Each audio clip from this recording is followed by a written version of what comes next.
Hello there, good people of the world. Welcome to another video and stream. Tonight we're here on Iceland again. I feel like doing another couple of flights on this beautiful island. And yesterday we were going from Reykjavik domestic airport to. Hello, what is going on? I want to go into my plane, please. How about you let me go in here? There we go. So we were flying from Reykjavik all the way up to here to Höfn. Höfn is a little airport in the southern part of Iceland, and as you can see on the map here, this is where we started, and we went to the Vestmannaeyjar Islands, and then here Höfn. And we did take a look at this little glacier here, which was pretty nice. And now we're here at Höfn Airport. And this is one of the most famous spots in Iceland because right here you can do glacier walks. Basically, you can go to the fringes of the glacier here and do a couple of wandering. You can do a couple of tours here on foot and walk up the glacier and see what it's like.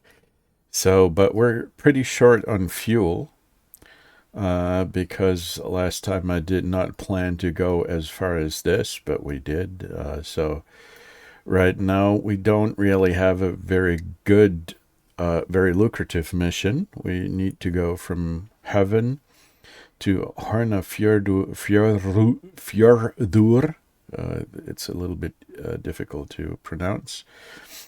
It's an airport that has the ability to provide us with fuel. At least that's what the bush tracking software says. And we're going to fuel up there and then see what kind of missions we can get there. So right now I've picked up a generic mission to deliver some second-hand goods to Hornafjörður. It's not going to give us a whole lot of money, but it's probably going to pay for the, at least for the rent for the Kodiak, so that's all right. We're going to fly along the ring road that is this year. The yellow line here is the famous ring road that goes all around Iceland. We're going to follow it some more, doing missions, and let's just take off. I did almost all the preparation so far. The only thing that I need to do is change our cargo because we want to pick up some 300 pounds of cargo. That's all we're gonna get tonight in this first flight, at least.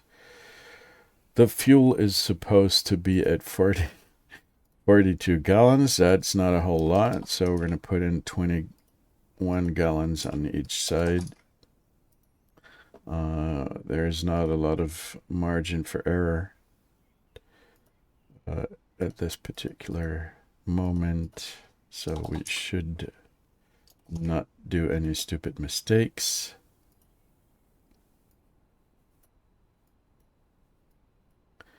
27, there we go. And one of the interesting things about Iceland is that there's a pretty good chance that winter time is quite a bit longer than on continental Europe.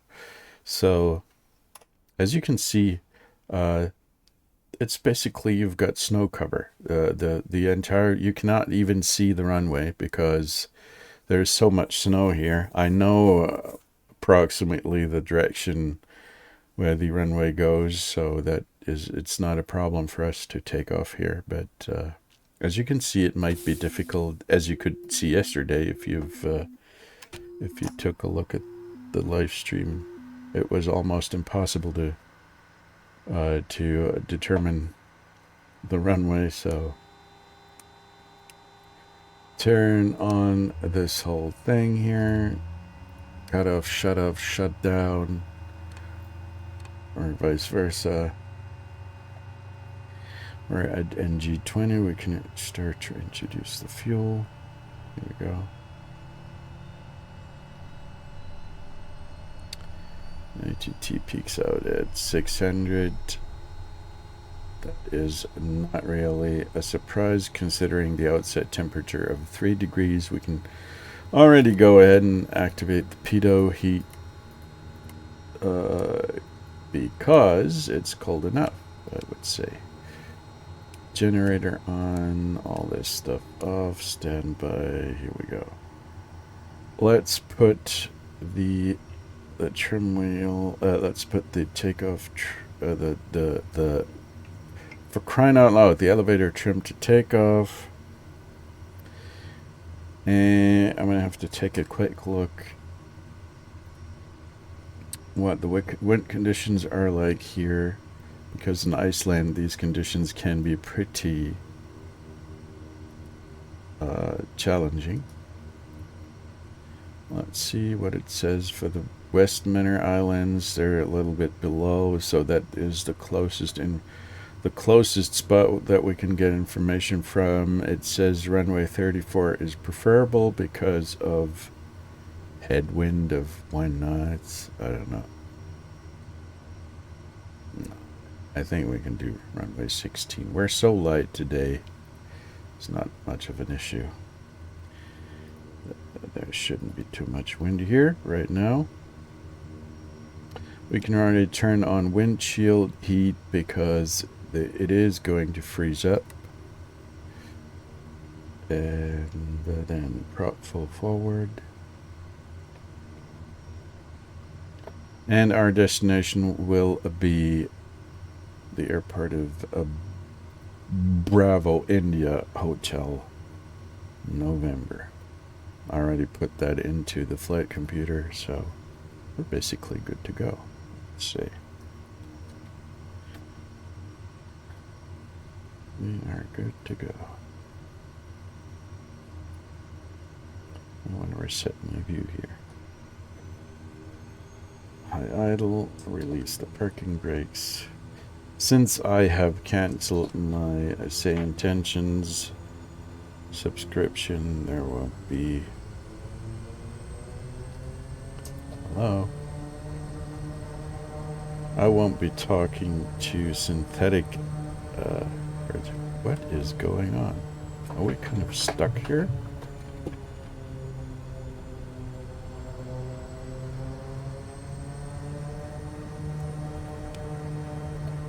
This thing won't move at all. What is going on? Did I miss something?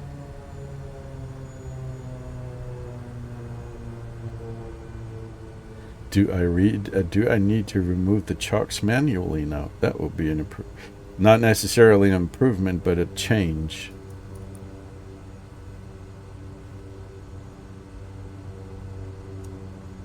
Oh.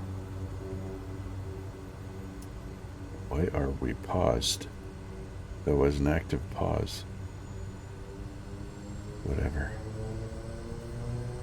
So let's see if we can find the runway really. Let's take a look on little nav map right there. As you can see, I cannot even see the taxiway, so we're just gonna roll over here.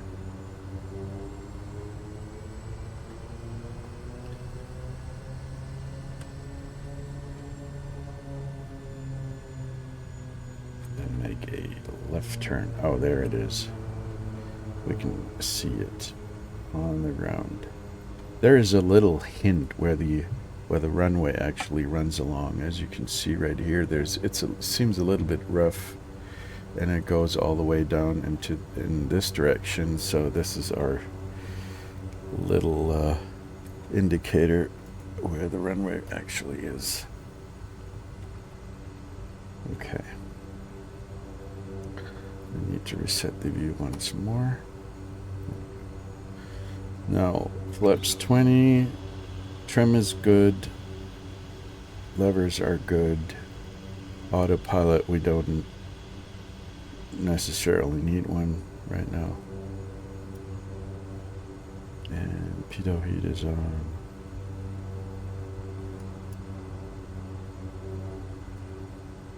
Okay, altimeter is done. Let's go.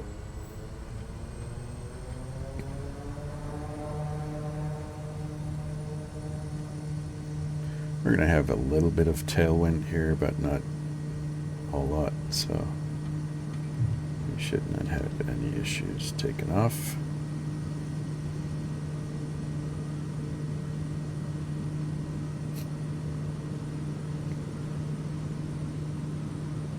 We can already raise the flaps entirely. As you can see, the winds are pretty strong, more than I thought, but it's variable, and it's there are gusts, lots of gusts. So, and we want to go to the left.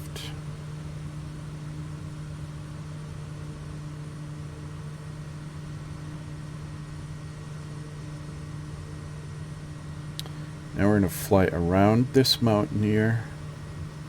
There is no need to follow the glacier here.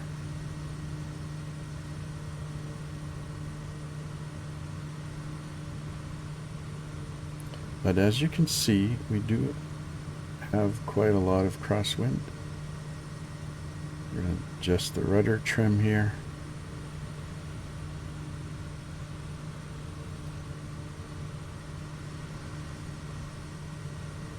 And I think that we could level out at like 3,000. That should be good enough. And then we're flying around. We're going to follow the coastline and fly into the area around heaven. Let's put in some altitude reset here. 3,000. There we go.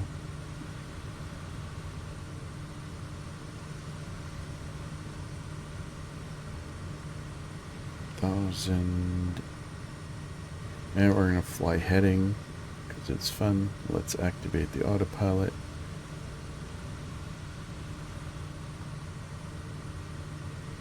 There we go. That should do it.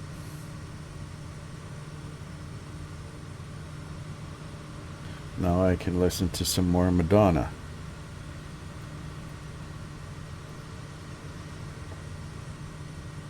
I decided to not play any Spotify anymore on my streams, unfortunately. I would like to have some background music, but I got another copyright restriction for stuff that was supposed to be usable on streams, but it isn't.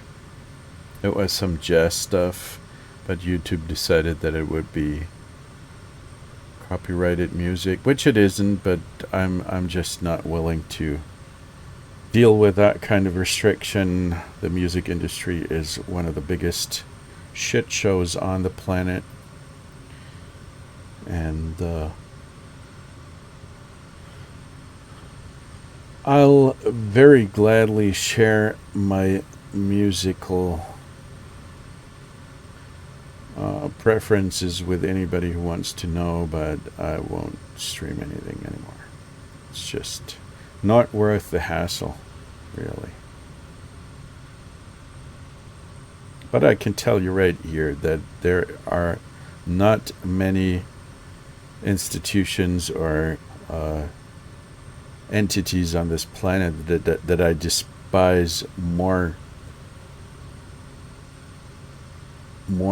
heavily, more severely than I despise the music and movie industries. Because these guys, you know, they are the mafia, the content mafia, the worst kind of people, the worst kind of capitalism offenders. So anyway, wanted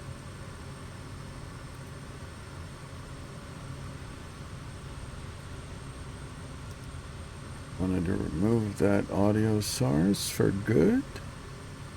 Where is it? There we go. Delete.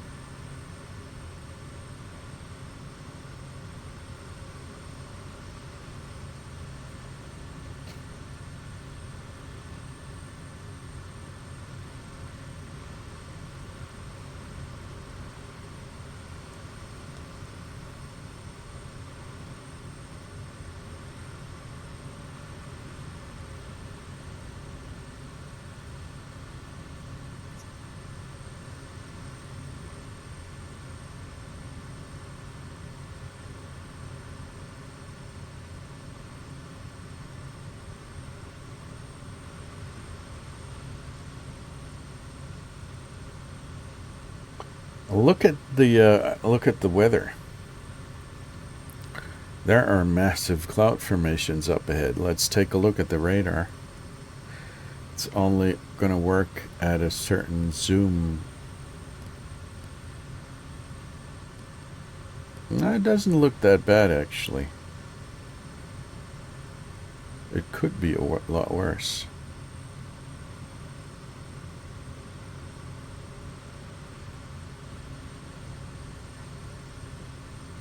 But as you can see, we do have quite a lot of wind going on here with gusts. So we've got 20 knots of crosswind from the left and 15 knots of tailwind. So there is quite a lot going on. As you can see, here are the famous black... I'm going to switch to an outside view because it's just so beautiful to look at. Here are the famous black beaches, which are a result of volcanic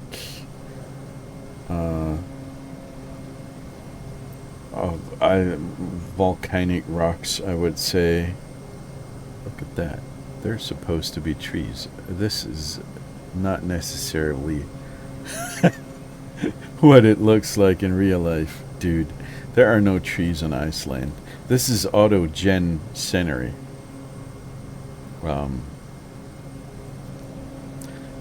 They could have avoided this. I mean, on Iceland, literally, as I was saying the other day, there are almost no trees at all. There are very few places where you can actually see some, and they're certainly not at the beach, so these guys were not paying attention at all. But apart from that, it looks pretty realistic. The actual the beach area, it looks just like that in real life with all the black sand, and that's a result of the volcanic activities of this island. The black sand is basically volcanic sand, and that's beautiful. I think I still have a little bit of when I was in Iceland, I had little glasses or little bottles, let's call them bottles, where I put in sand that I wanted to take along. Usually you're not allowed to take stones or sand or that kind of stuff away from Iceland. I don't know why they don't want that, but I put a little bit of sand into a little bottle and I put it into my shoe and they didn't care. I think they would have been able to detect it in the I'm not sure what it's called, the stuff where you can look through the baggage,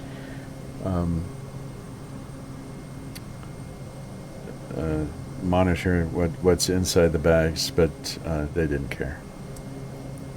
I'm thankful they didn't take it away, because that was one of the nicest things that I've picked up along the journeys that I've made so far. Oh man, we should be turning left here. Make sure that we don't miss our lifeline here, because we're almost empty, as you can see down here. There's not a lot of leeway.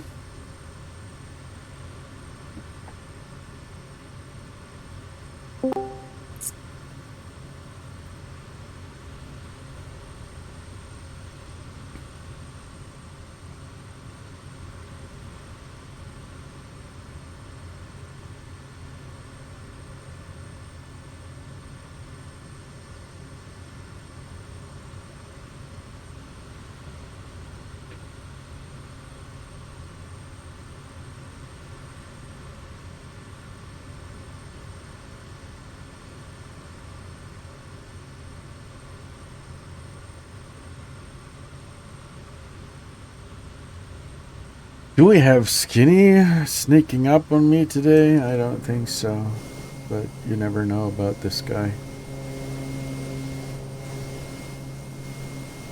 Look at these nice little islands down there.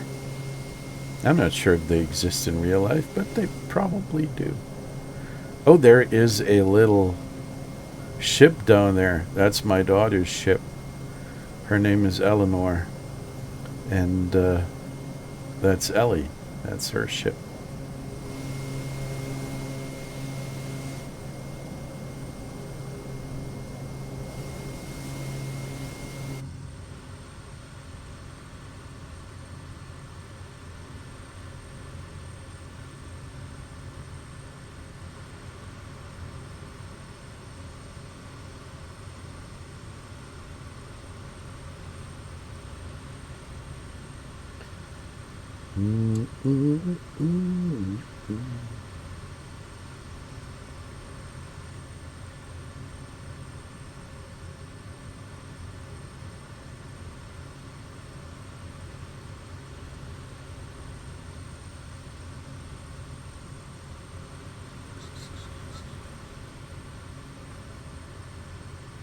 Oh, baby, baby.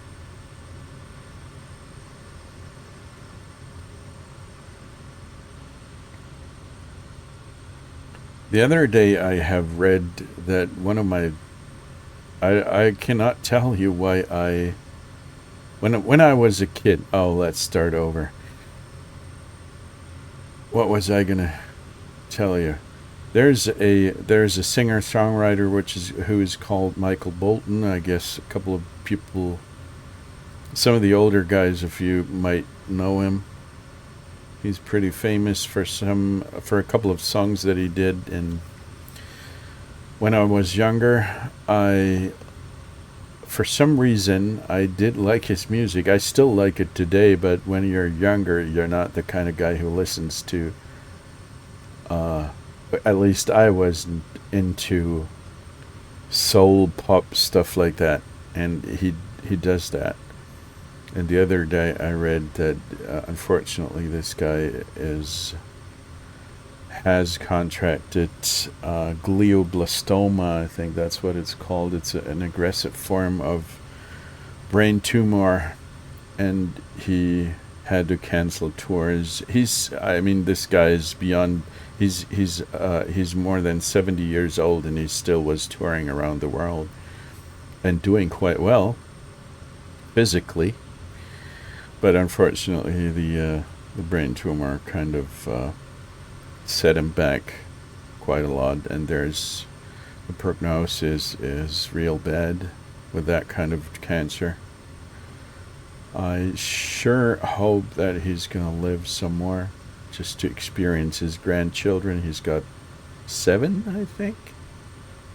So he should stop touring and take care of his family. But I do enjoy his music nowadays still, and I have a lot of admiration for his work. It's not everybody's cup of tea, but I sure do. I sure can respect his entire body of work that he's done over the years. I mean, he's got a career spanning like more than 50 years on stage. That's something. So let's see what's down there. Yeah, we could actually turn right a little bit to have it easier. We don't need to climb that much.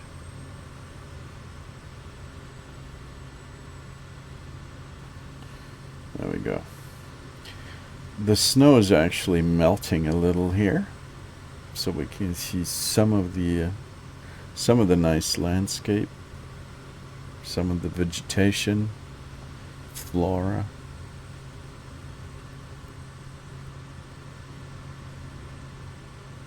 There's one of the nice roads that actually lead into the highlands. Most of the roads in Iceland are dirt roads with gravel on it most of the time, and once you get higher into the highlands, you're also going to get dirt roads. But The lower roads like these, usually gravel roads, and then you have the ring road, which is tarmac, and of course the roads inside the cities are also tarmac. But you're going to find a lot of roads that are not necessarily of the highest possible ride quality. Down there, this is probably the ring road here, which is an awesome drive.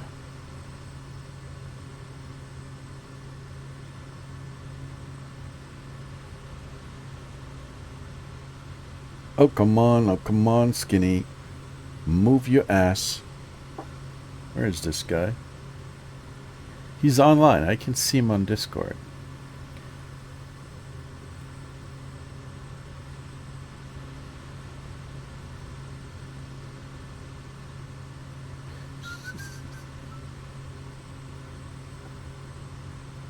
Let's lose some altitude here. Let's go to, I don't know, let's take a look at the flight plan, what kind of altitude we're supposed to go to. Yeah, some...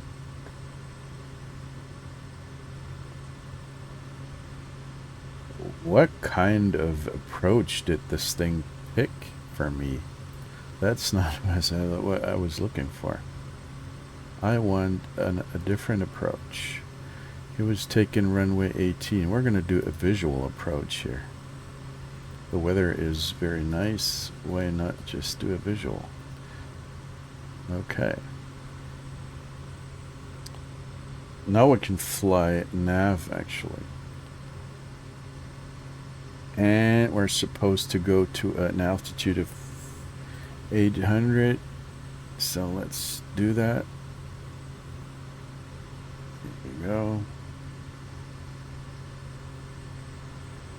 Vertical speed, lose some altitude here.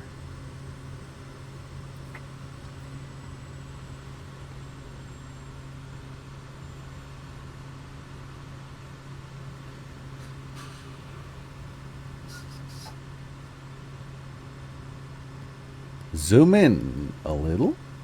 There we go. Let's see if we can actually spot the airport.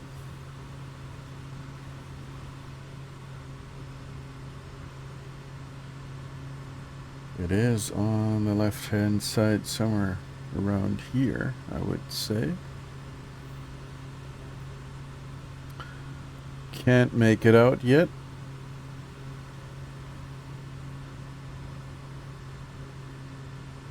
Let's see.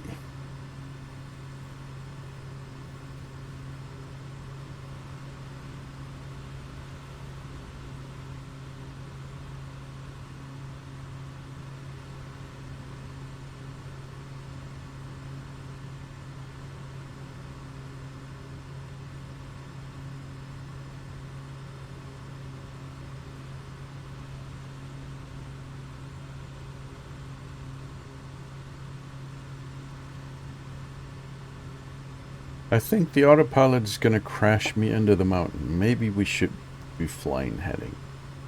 Right? Hello?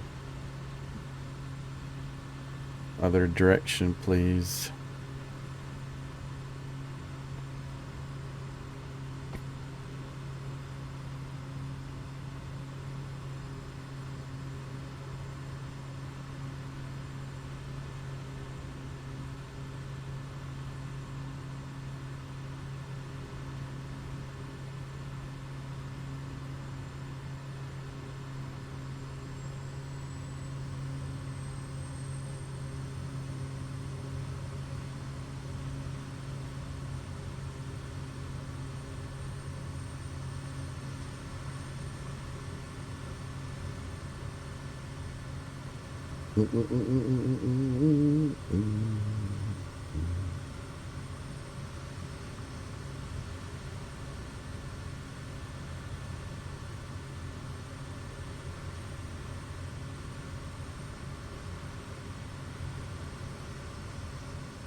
Nap again.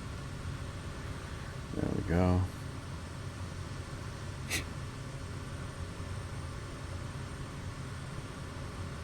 Hi there, T-Man. How do you do?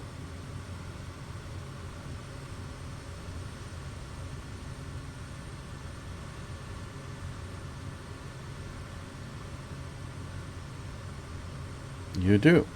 That is very nice.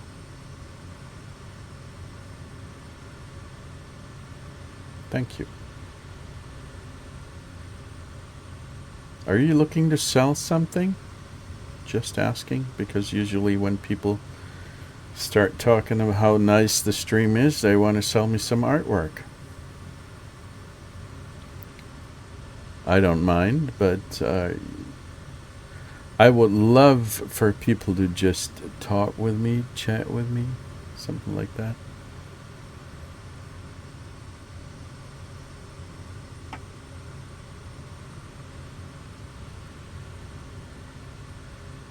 Okay, let's slow down. We're going to do the final approach here and full prop. Lower the flaps.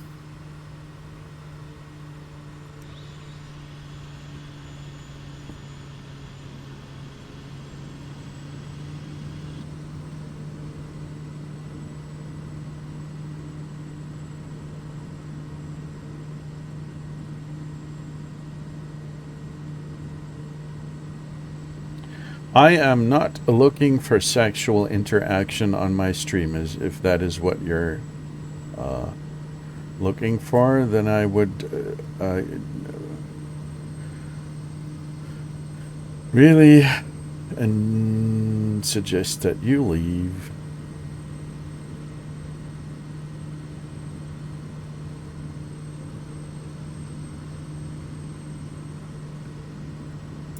Okay. Let's see.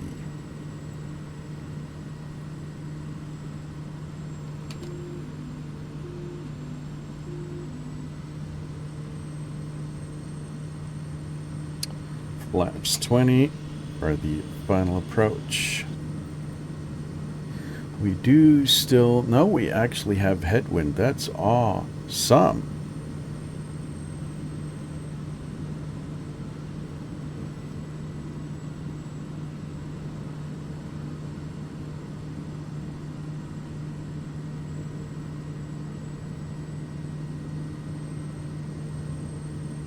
We go.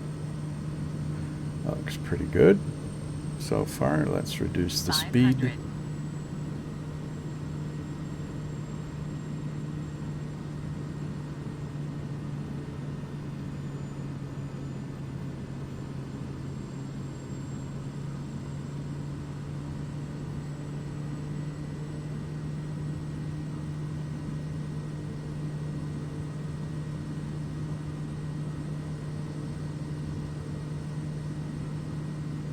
Nope, thank you. I won't. I don't like these kinds of requests.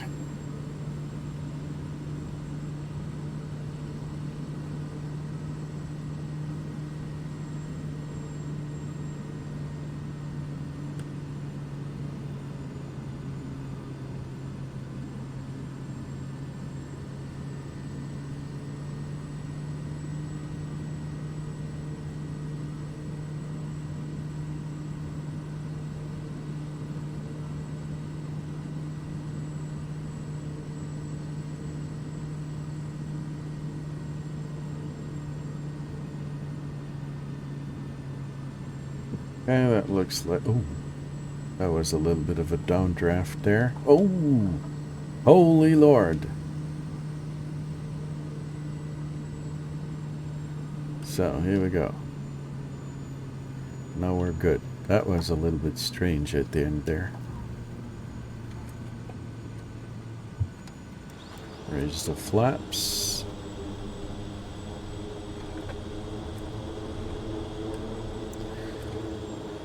My dear good T-Man, thank you so much. I would suggest you leave the chat. Goodbye. I'm not sure what these people really are looking for, but Nope. Not for me. Let's find a parking spot here.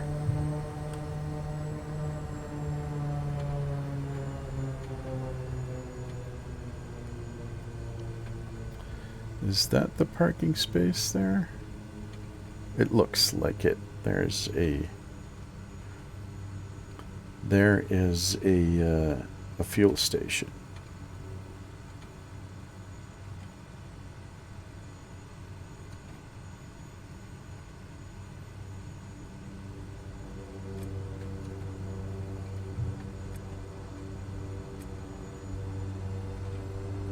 There are quite a lot of planes here.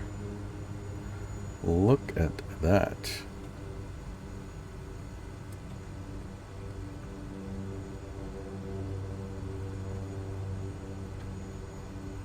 They've got 2 fuel stations. What is going on with this place?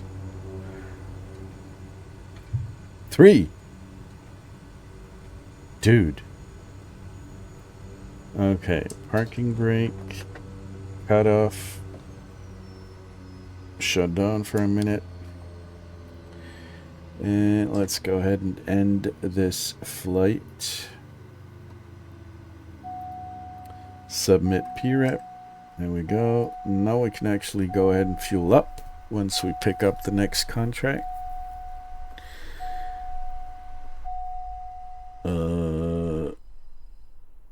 We're at a different place, you guy here.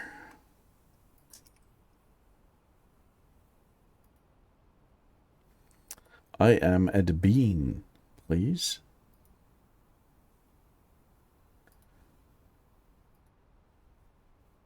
Here we go. What kind of stuff do they have on offer? Look at that. Bibv. I think V was the town of Breidalsvik. That's not Vic, but it's a Vic. And there's Biff. And there's one of the nice places really is Beek. This is Egilstaðir. That is that's a big airport, and there is this extraordinarily beautiful lake here, which has quite a lot of waterfalls on each side. Unfortunately, you cannot see many of them in the simulator because they're not being simulated. But this lake is supposed to have some kind of lake monster. It's kind of the Loch Ness of Iceland, and it's called some Flutjavurm or something like that. Let's look it up real quick. Icelandic Loch Ness. I think that should be easy to... The Lagarfljót worm, exactly. And yeah, this is a lake monster purported to live in Lagarfljót, a lake by the town of Egilstaðir. The first sighting is generally considered to be the 1345 marvel seen at Lagarfljót Century Chronicle. Okay. The monster was seen at the lake in 1749 to 1750, and the media have reported sightings into the 20th and 21st century, including 2012 video supposedly showing the creature swimming. So nice. I think we're going to pick up a mission to Egilstaðir and make sure that we do not miss that we do not miss a sighting of this little worm. Do we have a mission that goes to... Yes, there is one. Egilstaðir. Yeah. But then we're gonna fly. We're not gonna fly directly, but we're gonna fly over here and fly the entire lake, so we're gonna be able to see the monster if it exists. You never know. So let's pick that one. Flight dispatch. bean and blah blah. So we're going to add some fuel. It's expensive here, unfortunately, because there's not much on. They don't have a lot of stock here. But I don't have a choice because my tanks are almost empty. So let's add some, I don't know, some 60 gallons, and the rest we're going to pick up at Egilstaðir because I think it will be cheaper there. Actually, no, it isn't. It's more expensive there. Oh, dude. It's more expensive even though they have a lot more jet fuel in their tanks. It's still more expensive. So I'm sorry. Then we're going to fuel up some more here. Let's go to 130, 120, something like that. Okay, and do... oh, I think we're going to have to split this contract because we cannot take on that many passengers. There we go. And we're going to share the other part of the contract because we're not going to take this particular contract. So destination will be Bravo India Echo Golf. Dispatch. Let's pick up the dispatch on the bush tracker. Here we go. Now we can fuel up again and change our loadout. So we're supposed to have 123 gallons of fuel. Let's put in 61 on each side.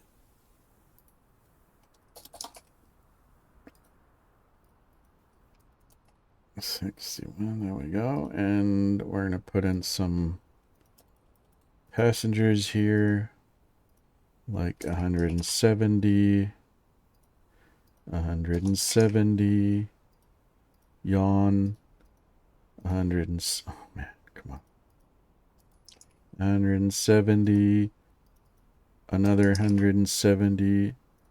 Did I tell you that I was bored? 170, 170, 170, 170,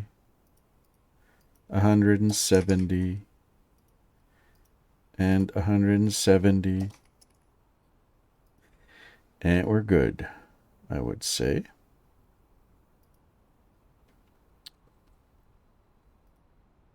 Fuel is good. Now we're going to have to change the center of gravity towards the front. Let's put it somewhere here. Oh, come on.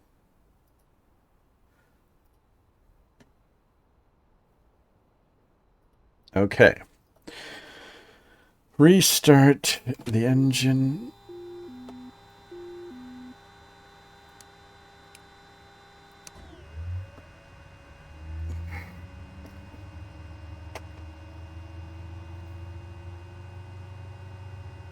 NG's at 20. Introduce the fuel. Holy dude. ITT peaks out at 700. Oh man, it's cold out. No, it's not that cold outside actually. Off, standby. And then we're going to have to put in a new destination. We're going to delete the old flight plan. And enter another one. Bravo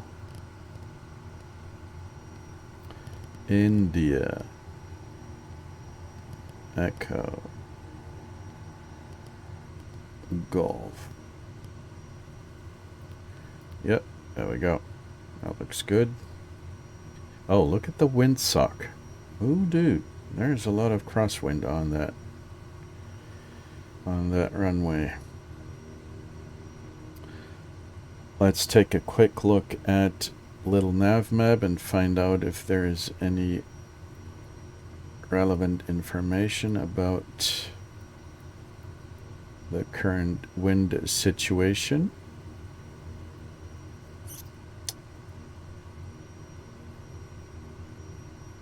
It says that runway 18 is preferred. That makes sense. Not a lot of headwind, but crosswinds. I think there's more than 12 knots of crosswind. But we're going to find out. So, high idle, prop full forward. Release of the parking brake. Considering the amount of crosswind that we have, we're only going to lower the flaps to 10 degrees and accelerate because the runway is pretty long, which we shouldn't have any kind of problem with going faster. That's going to make things easier with that kind of wind.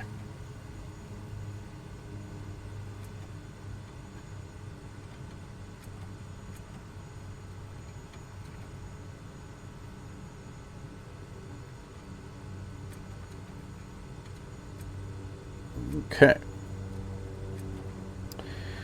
Let's take a quick look. Flaps are good. Let's go back to takeoff trim.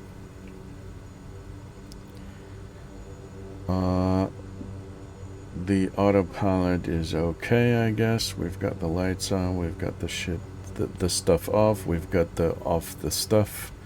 And we're basically good to go. What the heck? Let's go.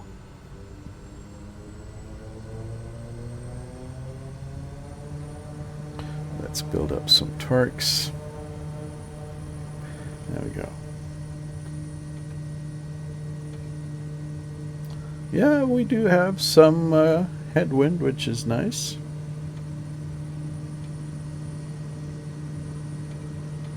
It's going to be easy to take off, as you can see, with a little bit of rudder. And there's the crosswind. We're already flying into an entirely different direction. It's not a big deal, but we need to take this into account.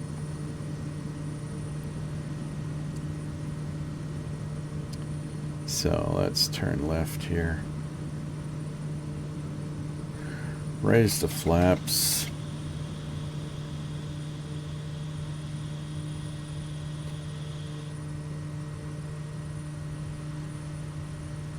And we can let go of the rudder.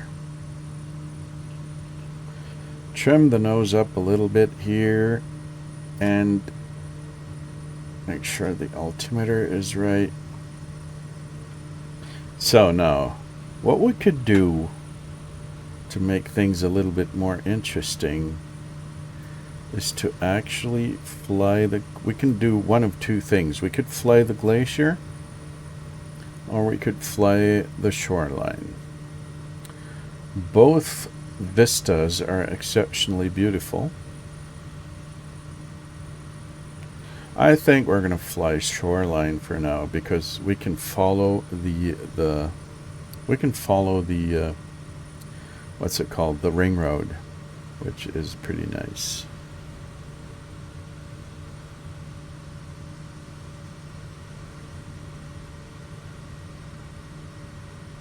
So, which also means we're going to fly heading, reduce the RPM to 2000, torques to like 1100. We're going to set the altitude to like 3000 feet, or maybe not even that high. Let's go to 2000 feet. That's good enough. Vertical speed to 1000, and we're going to fly heading and activate the autopilot. Here we go.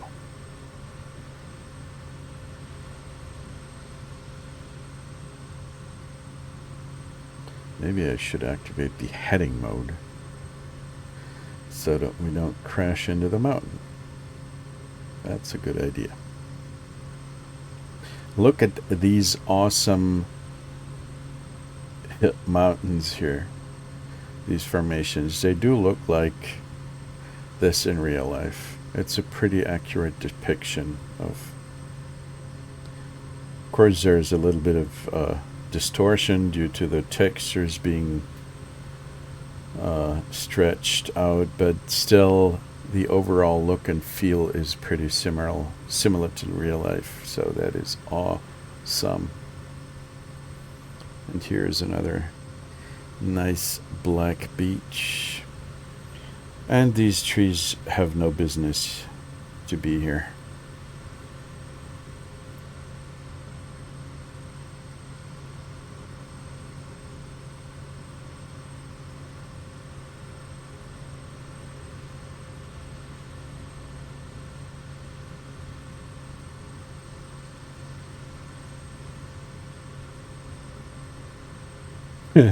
And of course the trees do not have any business to be up here on these on the rocks on the mountains.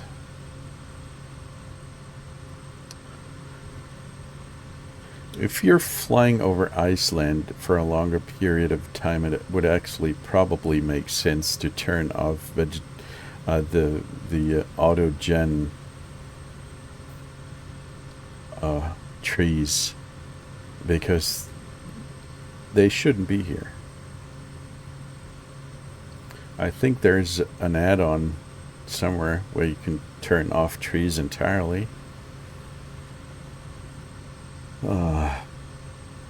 Takes away some of the immersion in other places, but here in Iceland it would actually add to the immersion to not have trees.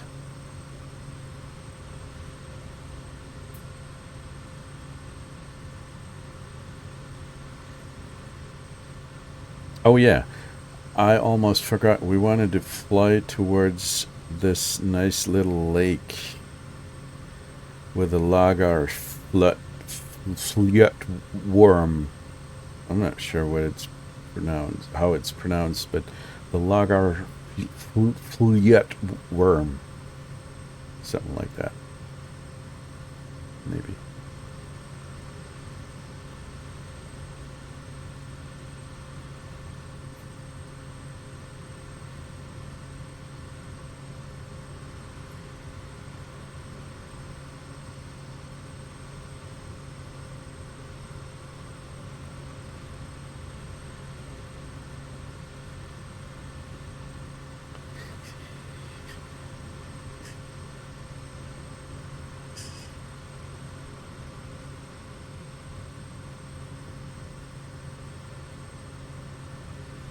Time, love, and tenderness. Ooh, baby. Michael Bolton in the house. That guy had, early in his, let's not call it a career right there, early on in his musical endeavors, that guy was, I believe he was singing for a metal band. What kind of interesting, that is an interesting career change from metal to smooth rhythm and blues pop stuff like that, or soul, let's call it soul. It's not rhythm and blues. But this guy has a voice. My goodness. I mean, you don't necessarily have to agree with the style of his music, but he has got a range. Oh dear. And he could kind of hold his own against Luciano Pavarotti, which he died recently, a couple of years ago, I think. And that guy was one of the greatest tenors of all time, and that says something. If a pop singer like Michael Bolton was at least able to not completely go under when he was singing a duet with Pavarotti, because Pavarotti, that guy was in a league of his own, but Michael Bolton at least had the the volume and the precision to keep up. They were singing Nessun Dorma, I think it was in a talk show, and Luciano Pavarotti and Friends, that was some charity recording, and they were singing together, and that was pretty awesome.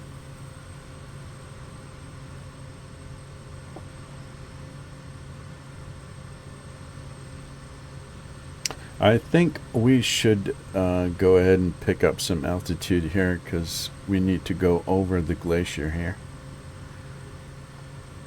So let's go to maybe, I don't know, 5,000 feet. That should be enough. I dislike the acceleration that you get if you turn the bug on the Bravo yoke. It's going to accelerate exponentially your movements. I'm not sure why they did that, but it's annoying as heck. So let's go increase the altitude here.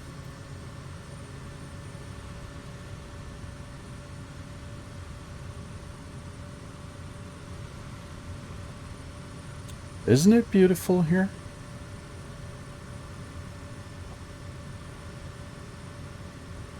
And these nice islands down there with the sandbanks and I'm not sure if this is water coming down from the glaciers, but these the textures of the country here, of the landscape, they're awesome. It's flowing in all directions.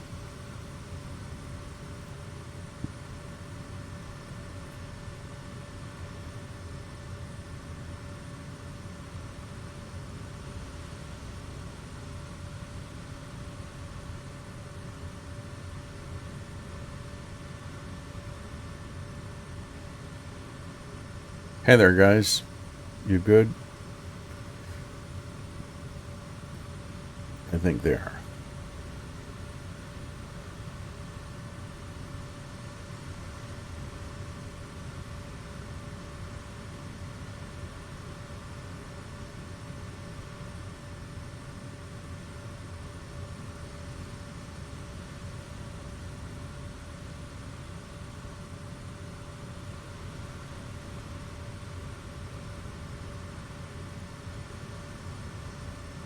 That's Iceland for you right there. This is awesome.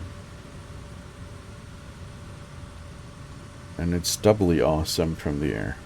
It is awesome on the ground, but it's enormously awesome from the air.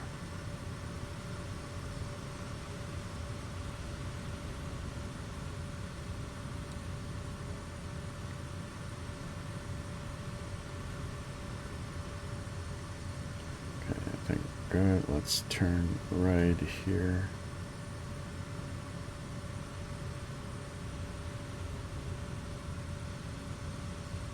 Oh, there might be a little bit of a problem with the worm because we might have ice on the lake. And I do not believe that the worm is going to show up if things are frozen over. That's too bad. I didn't think about that.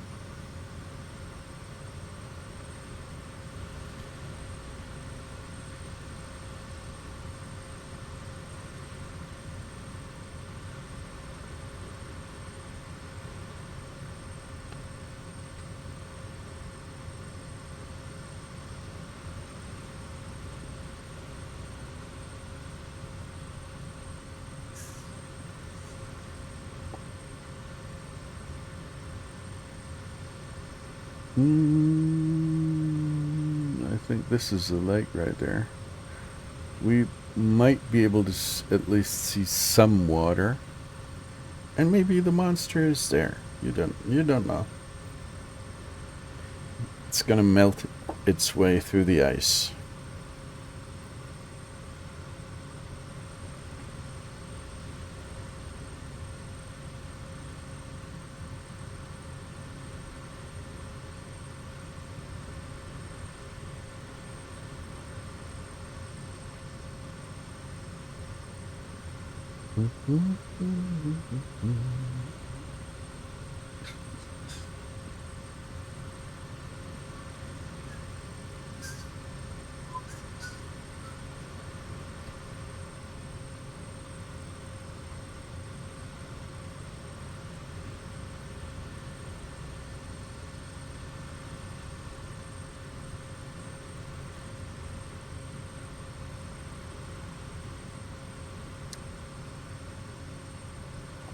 I think we can lower the altitude because then we're going to be able to see more. Let's go to maybe like 2,000 should be good enough, I think.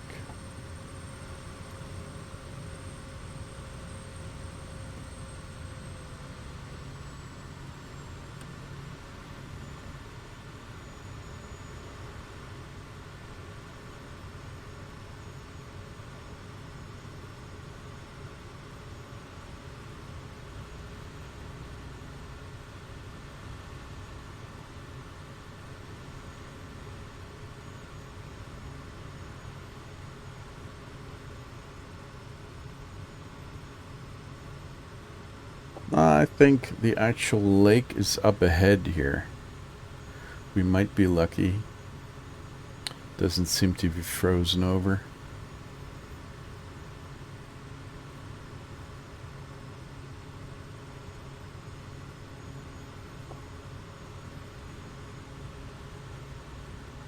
I think we should stay at 3,000 feet maybe.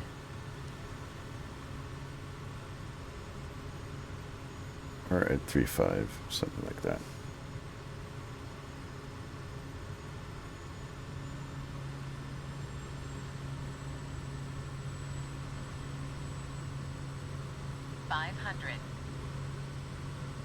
Yeah, Betty's complaining, so let's make sure we don't get the bitching all the time.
Okay, I think we can turn right now. Right there, this should be the beginning of the lake, right? Yeah, it's nestled in some of the little canyons and valleys down here.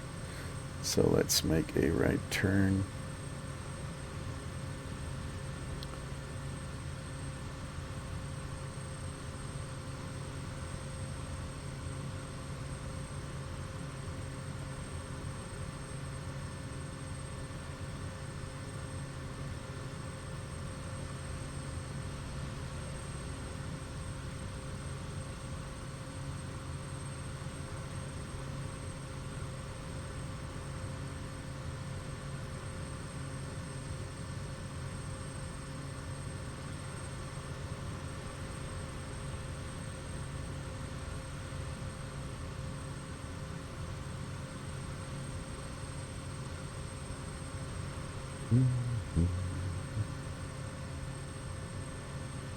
Okay, we can put in some proper approach here. Let's see what might be a good idea here with Egilstaðir. Currently show the information for the airport. 21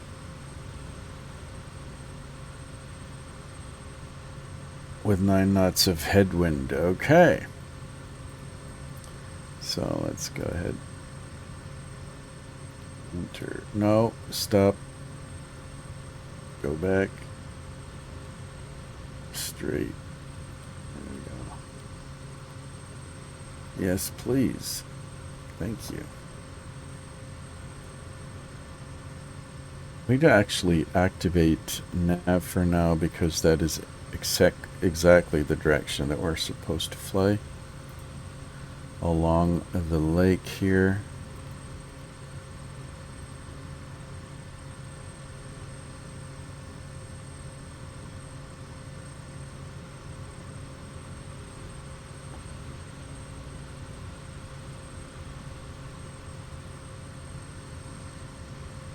Maybe I'm gonna fly manually through the canyon because it's just fun.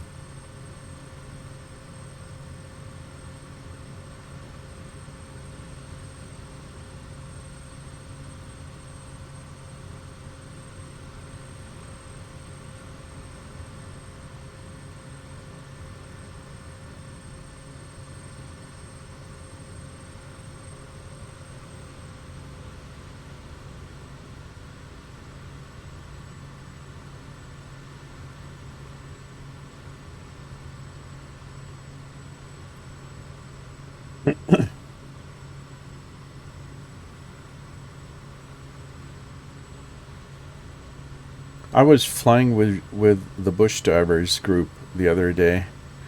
Unfortunately, I wasn't able to talk to them because my daughter was sleeping right beside me, and I didn't want to wake her up. But that was a pretty huge group. We were flying over. I don't actually remember. It was a volcanic area, somewhere in South America. And most of the guys were flying one of those STOL planes. I don't remember what it's called. But I still like to fly my Kodiak, and the Kodiak can do STOL very nicely. And I was, and also fly low and slow with just 100 knots. You can extend the flaps maybe to 10 degrees, and it's just a lot of fun to be able to keep up with the real STOL with the light planes. So I was able to do some of the tighter landings in volcanic calderas or inside the craters or on the rim of the craters, because this thing can fly really slow if it's empty. So that was pretty fun, and the guy who is organizing the entire flight, he did a really great job of explaining what was going on, the landscape, all the volcanic area, all the volcanic craters, and some of the history, and that was really cool. I did enjoy that.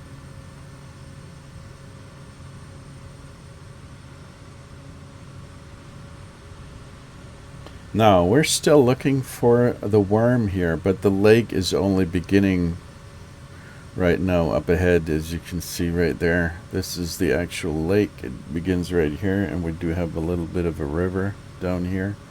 I would assume that the lake originally was bigger and might have been here as well, but the riverbed kind of dried out over time.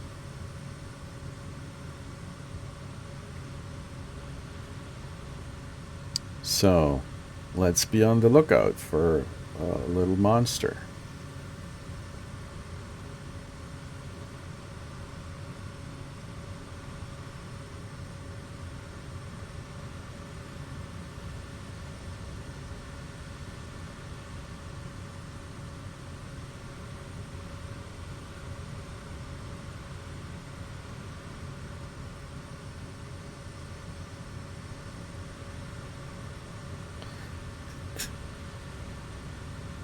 No, what's really nice, that is just like in real life. You can see the layers of these mountains here. I think that might be lava streams that have come down here, and these are layers of rock and kind of sediment maybe, and you can see what was going on through the ages, through the centuries, or maybe even thousands of years.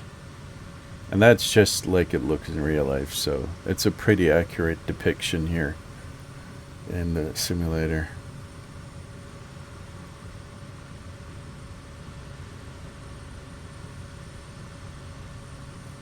There are a couple nice little farms down here, and there you can see the actual waterfalls. They look much nicer in real life, of course, but there's a hint of waterfalls right there. That's what I was talking about earlier. There are, along the way here, there are many very nice waterfalls, but they're not being simulated in the simulator, unfortunately. All these streams that are coming down here, all of these are waterfalls in between here.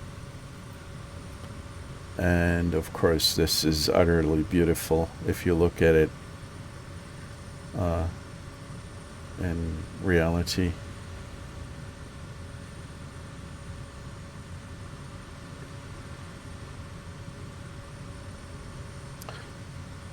Where is the monster? Come on out.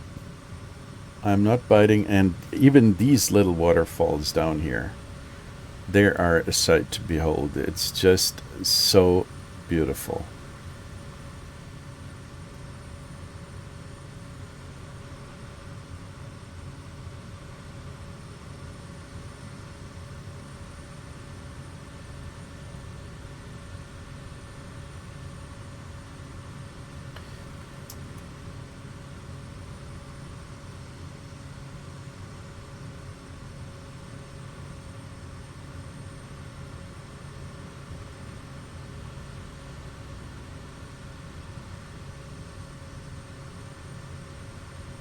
I don't really know about the volcanic activity in this area, but I would assume that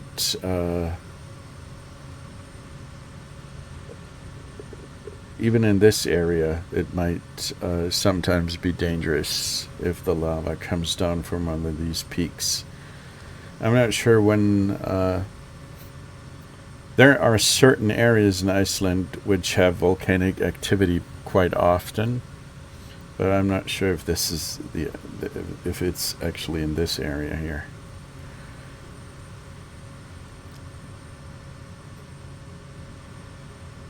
There are some kind of along the way, along the ring road, you can see different, I don't know what I should call it, tourist stations where you can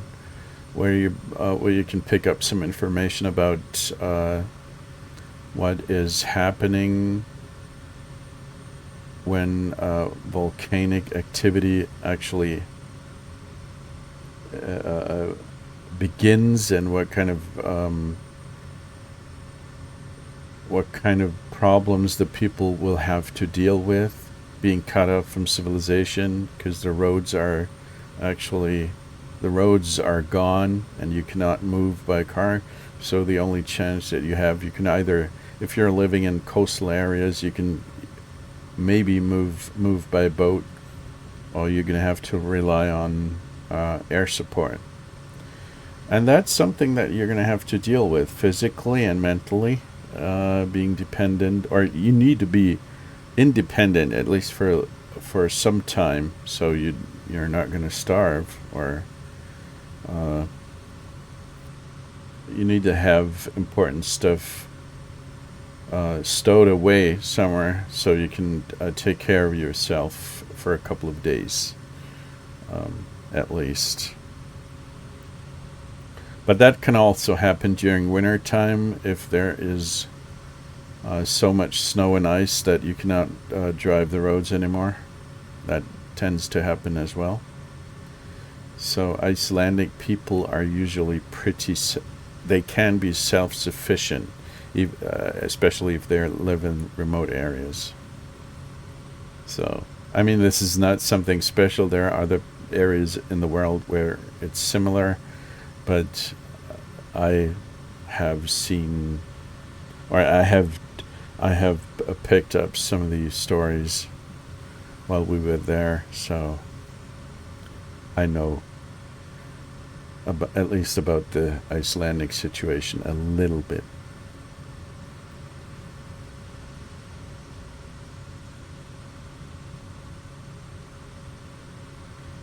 I am by no means an expert.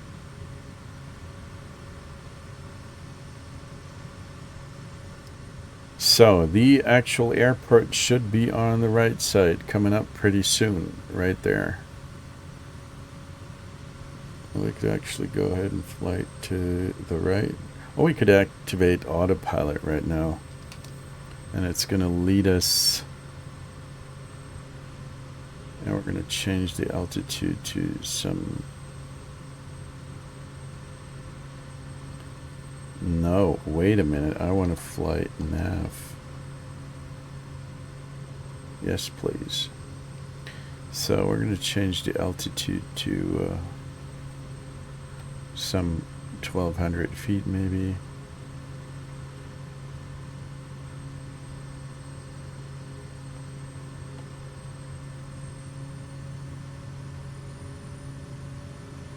Oh, we've got turbulence here.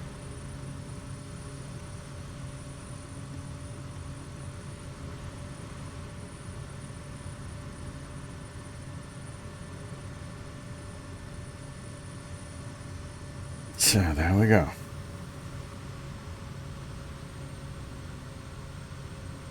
Yeah, that kind of approach might be a little bit more interesting, challenging, looking at the gust of wind that we have, 30 knots, gusts of 30, and oh man, we've got tailwind of between 15 and 30 knots and some crosswind here, so it really makes sense to turn around and approach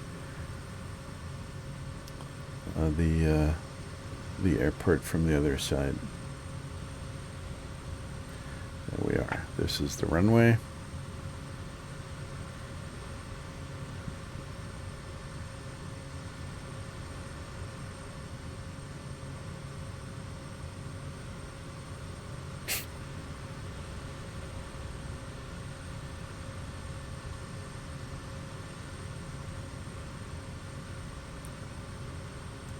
I don't want to exit the aircraft. I want to take a look at it from the outside.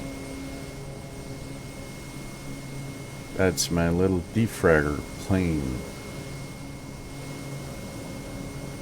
And there's all kinds of cargo stuffed into the plane, as you can see right there. There are card boxes full of nice things, I think. I didn't look inside.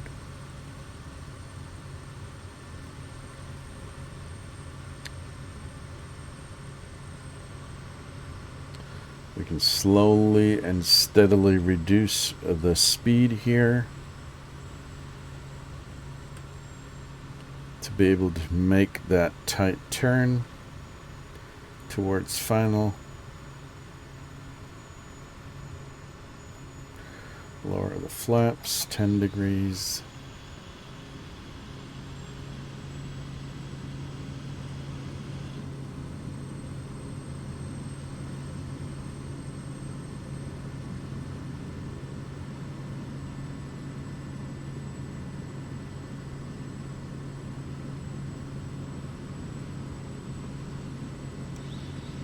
the flaps to 20. I think we don't want to have more flaps than that because of the extraordinary windy conditions here.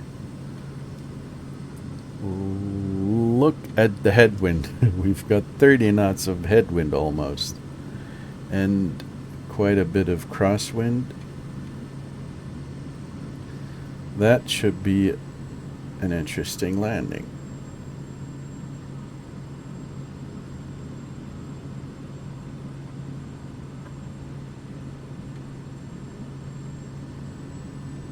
Let's make sure we don't fuck it up.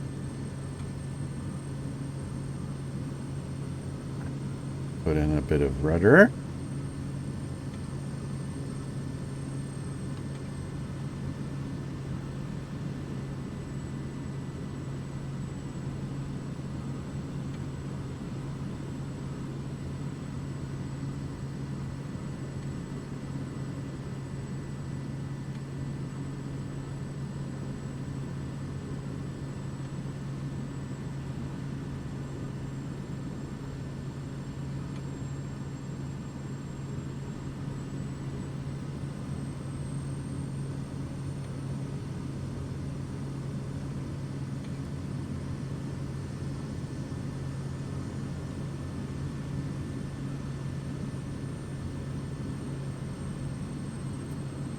Yeah, let's see how this goes. Oh, sweet mother.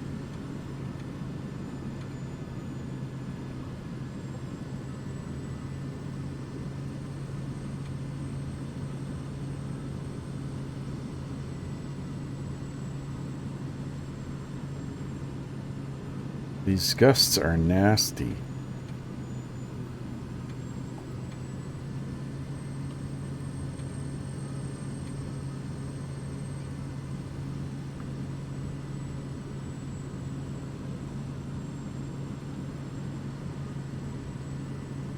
Now this is what I was talking about a couple of days ago when we started flying. Oh man, when we started flying over. Oh dude. When we started flying over Iceland here, that sometimes we do have challenging wind conditions, and this is one of those days. It really depends on where you fly, but in this particular case, I will be glad to hit the runway in a controlled manner. There we go. Holy Lord.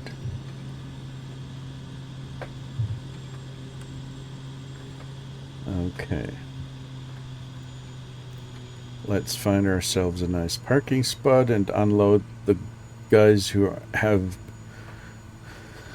on the final couple of miles. They probably have filled their barf bags.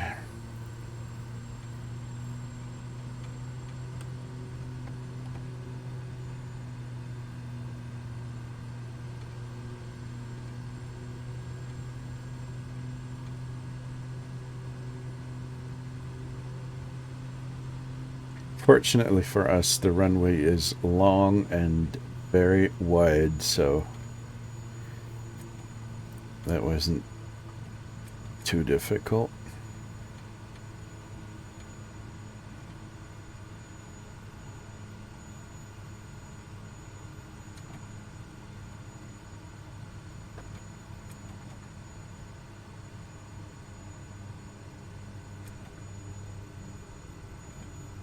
So there we are at Egilstaðir. Nice place. Let's go to the fuel box. Pick up some juice. Okay, that was good so far. Pull the brakes, shut off, shut down for a minute. What's the time? 22 hours. We could do another flight. Another small one. Submit the PRIP. I think we're going to follow the ring road doing our missions here.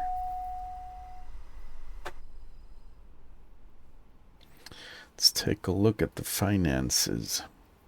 We lost a bit of money here along the way, I think. Fuel fees, we had to pick up a lot of fuel here. The aircraft rental fees are pretty expensive. Yeah, well, that's just how it goes. We're going to have to earn some more money. Let's take a look at the logbook. Last 2 flights were successful when it comes to points. The landing rate was pretty good.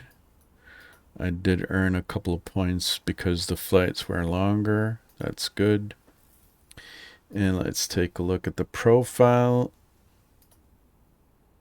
How much I'm going to have to work until I hit captain. Only 9 points, but some 24 hours to fly yet. So let's find another nice contract. Bibke. Bakkafjörður. We could go there, I guess.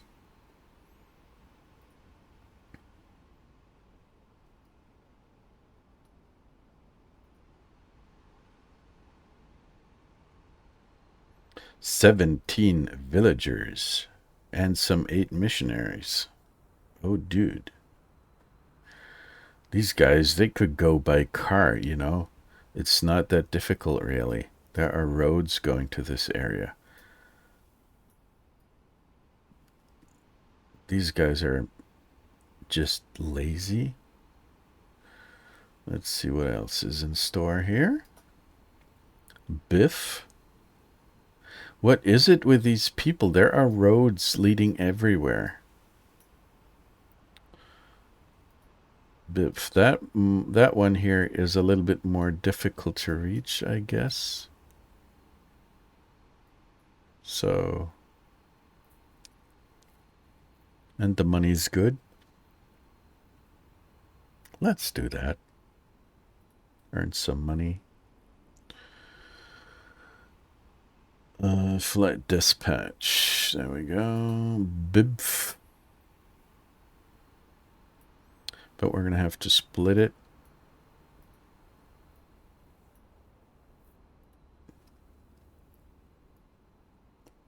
Nine passengers. There we go. And share the other one.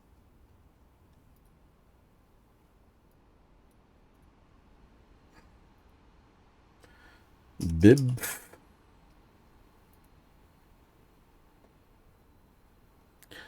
What's the fuel here? It's expensive. No, I'm not going to pay for that. So follow the dispatch and pick it up right there. Fuel is still good. Passengers. Huh?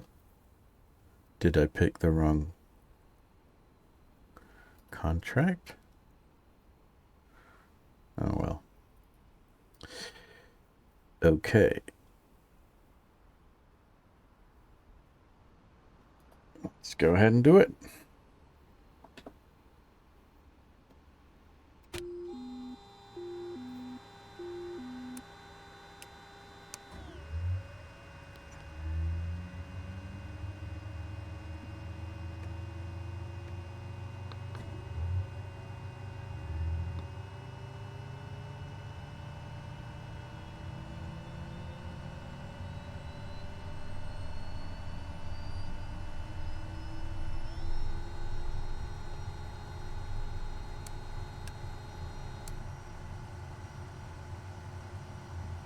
Okay, our flight plan is supposed to lead us to BIP.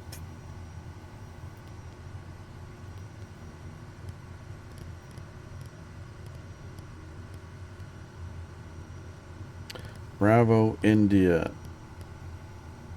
Bravo, Foxtrot. There we go. Activate. Now we can already put in the procedure because it's so close. Let's take a look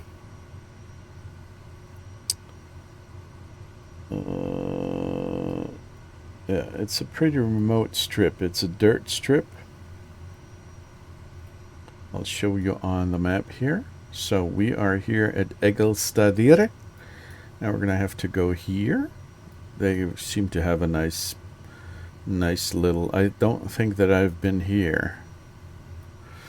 They have a nice little beach, as it seems. So let's take a look at the current conditions for this airport, if we can see anything.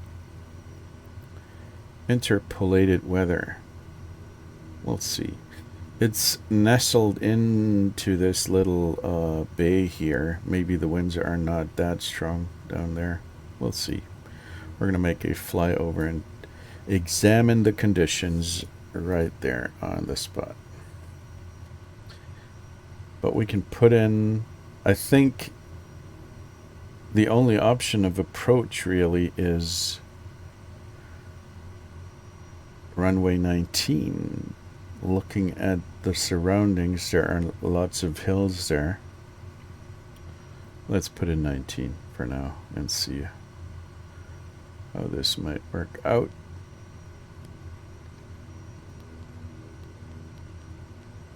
Yes, please. Go ahead.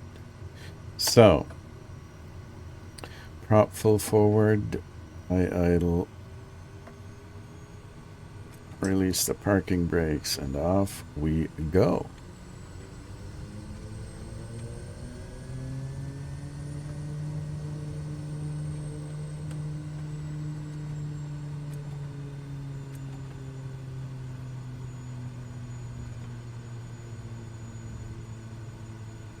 This is a pretty bumpy parking lot here.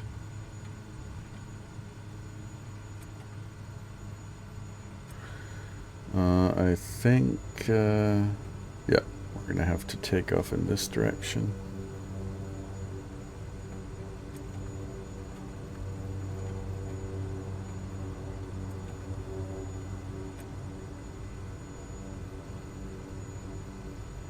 No, wait a minute. I don't think so. Dude, we should take off from the other side. Looking at the windsock here. The wind is coming from this direction here. Oh, look at that. It's almost completely horizontal.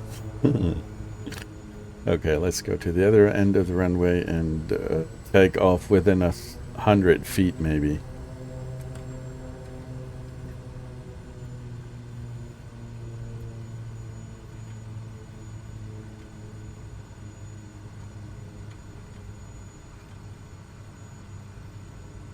Within 100 feet, probably. We're gonna go full flaps, full throttle, full torques, with all that headwind. I think we're gonna take off very quickly. It's gonna be fun, even with all these passengers in the back.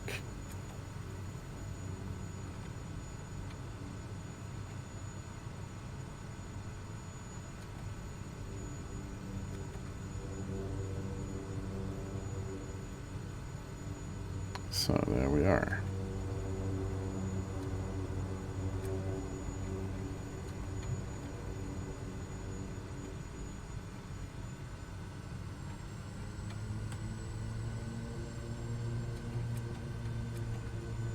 Okay, full flaps, just for the heck of it. You guys hang on. This is going to be a bumpy takeoff.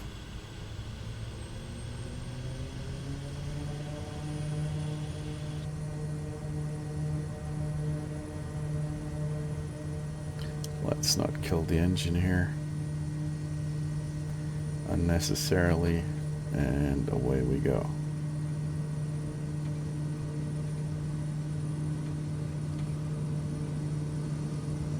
And we're in the air. I didn't make false promises here. This is just fun. Let's take a look. Yes, we have like 20 knots of headwind. No wonder. We can raise the flaps a little bit.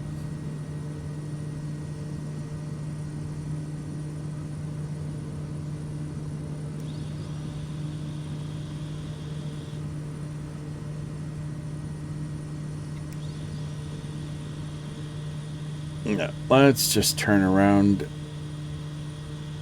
Goodbye, Egilstadir. Nice to see you again, even though it was only virtually.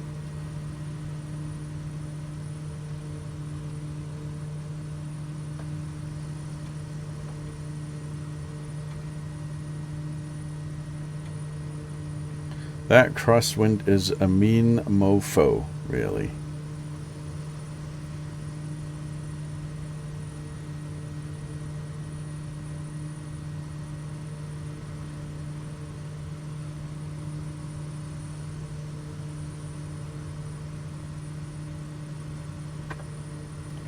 Okay, we're going to fly nav here. Let's stay at an altitude of maybe 2,500. That should be good enough.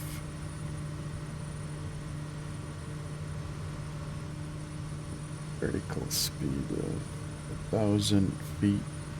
And let's go. RPM to 2,000. We'll leave the torques at 1,700 for the climb. Flaps are up, right? Let's do some... Oh, man. It is fighting. It really is. Against the crosswind. Oh, man. Look at that. The gusts.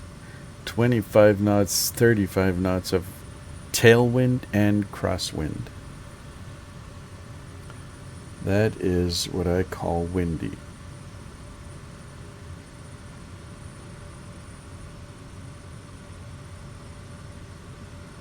We're doing 180 knots of ground speed right there.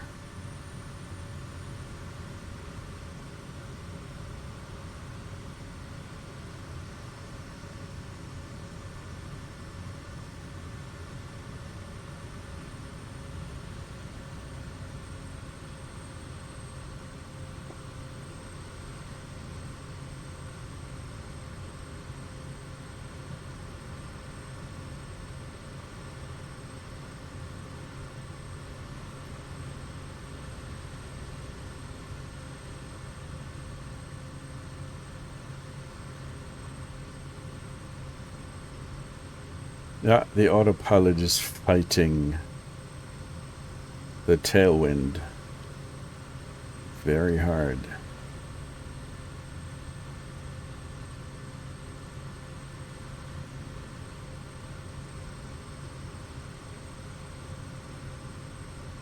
I think we should go. We can do one of two things here.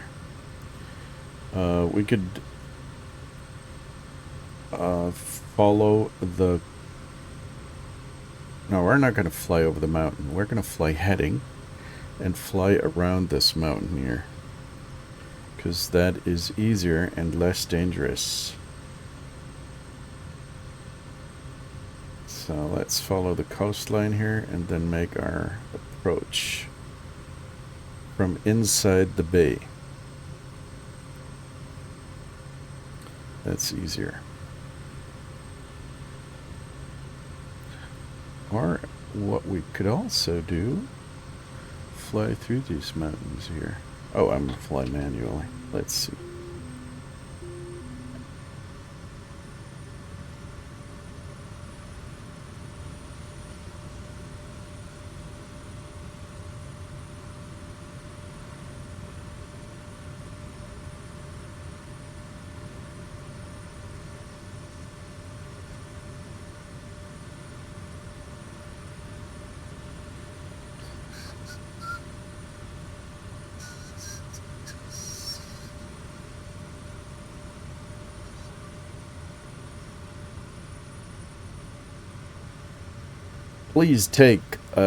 Please mind the torques.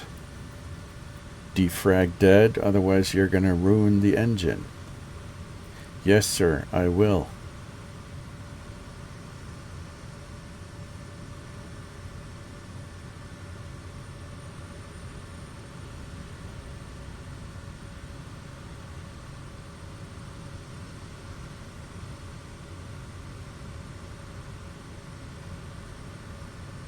So let's fly through this gap here.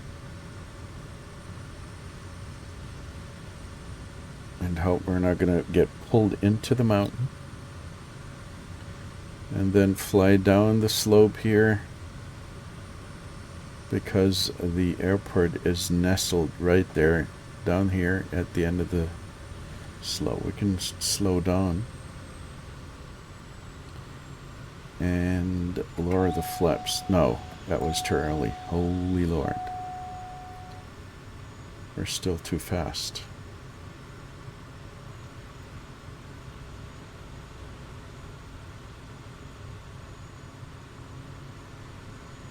Now we can lower the flaps. Look at this landscape. I mean, how much more beautiful do you want to have it? I know it's not everybody's cup of tea. To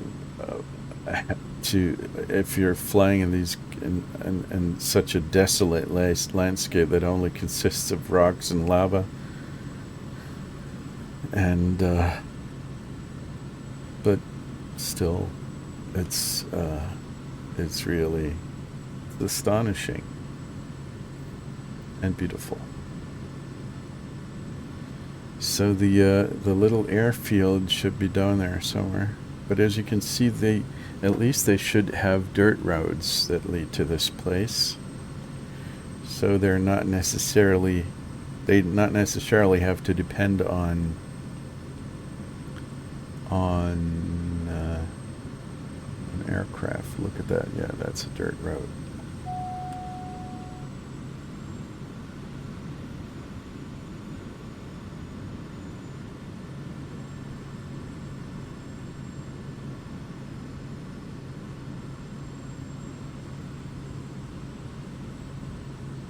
But I guess that is exactly the reason why these guys have put so many airfields on this island, so they're going to be able to reach each other from the air if necessary during emergency situations. So that might be the actual airfield right there. Let's do a little flyover here and inspect the situation. We still have lots of crosswind and tailwind and whatnot. So, and this runway is quite a little bit shorter than the other, so we're gonna have to be on point here and make sure we don't puck up. Yeah, I know I'm too fast. Now the question is, which one is the runway, actually? I think the big one here. Yep. And the other one, the other stuff might be a taxiway or something. I'm not sure. We'll just pick whatever we can. Lower the flaps to 20 and then turn around.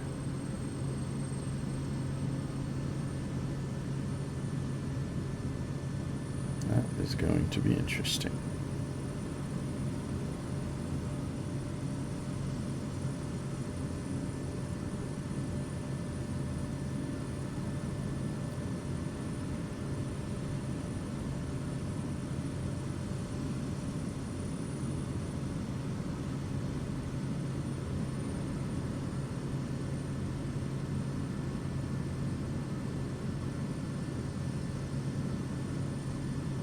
Okay, let's turn around. Oh, I'm killing the engine again. I think we're going to leave it at 20. It flaps 20.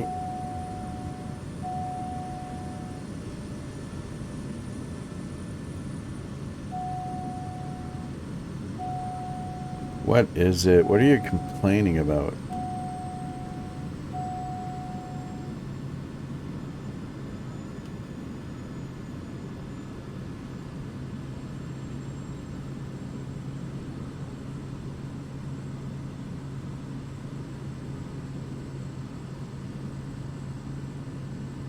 At least we have lots of headwind now. That's going to make it a little bit easier.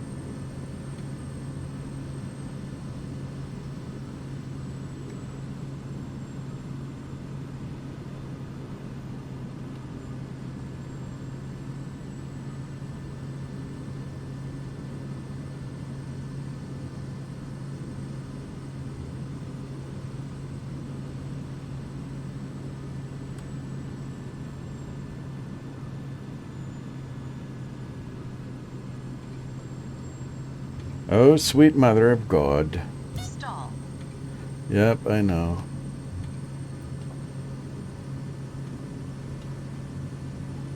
Which one is the runway, actually? I think this one here is.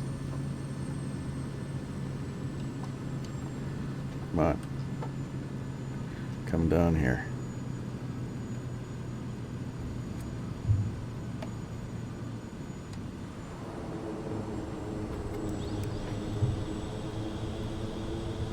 Oh man. There's not enough rudder in this world to keep this thing in a straight line.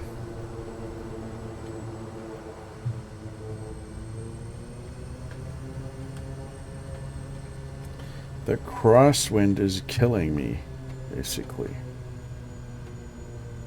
But we did it.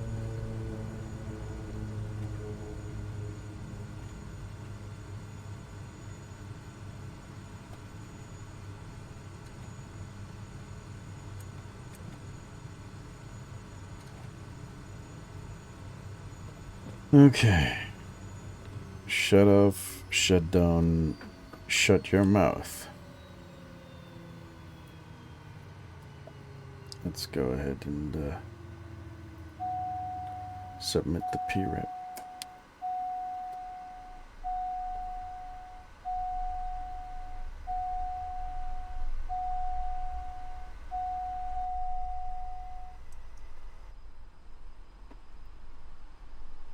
Okay, what's the time?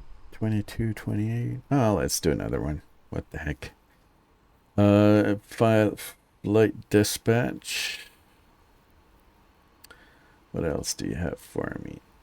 Find contracts. We're at BIBF.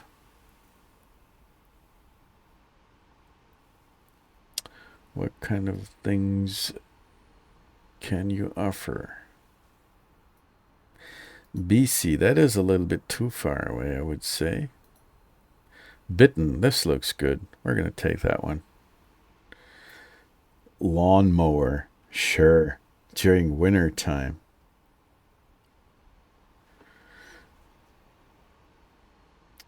Okay, looking at our current fuel situation.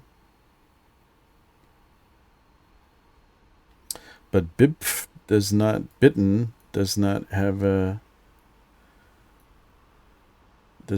fuel either. The next airport that does have fuel that I know of is Husavik. And Akureyri, of course, but I'm not sure. How much fuel do we have left?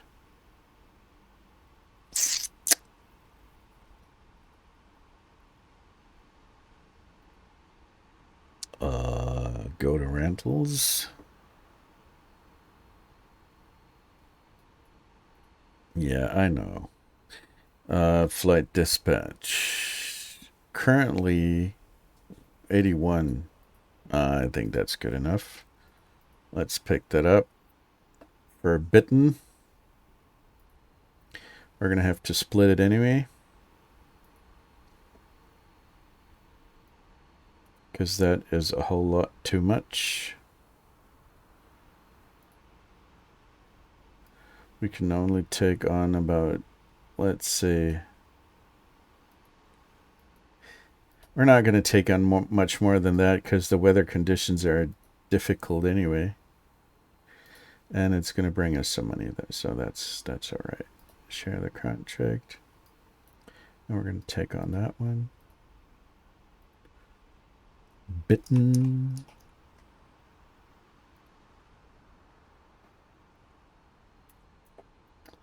Follow the dispatch.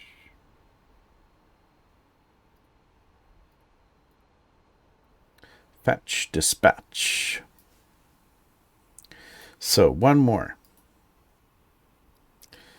Put in some cargo seats. We can empty this seat because we don't need this guy.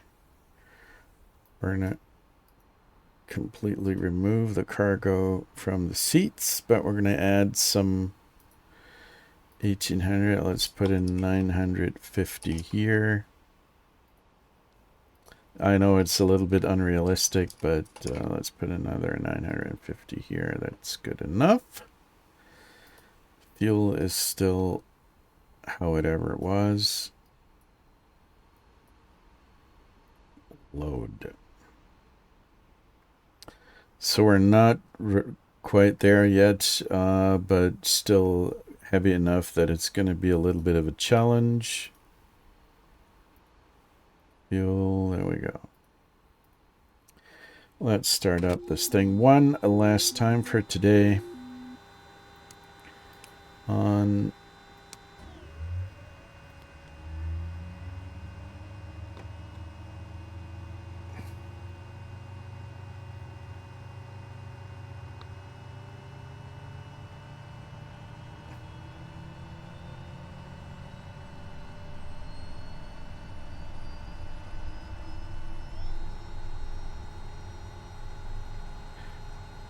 okay, so here we go. Stand by, blah blah blah. Everything else looks good. Let's put in some proper takeoff trim.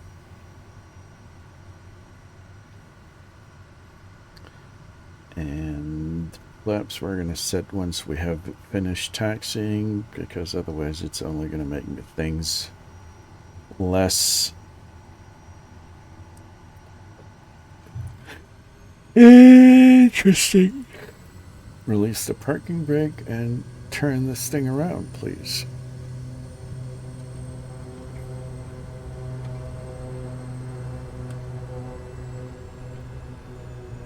Oh, look at the crosswind. Holy moly.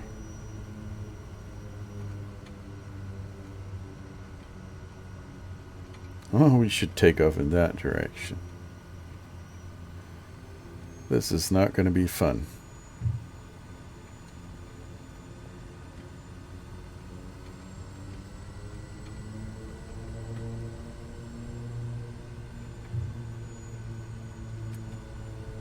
I cannot even keep this thing in a straight line. I should try to take off without flaps, because otherwise we're going to be blown away. We need to accelerate as quickly as possible, gain speed, and make sure that we don't leave the runway.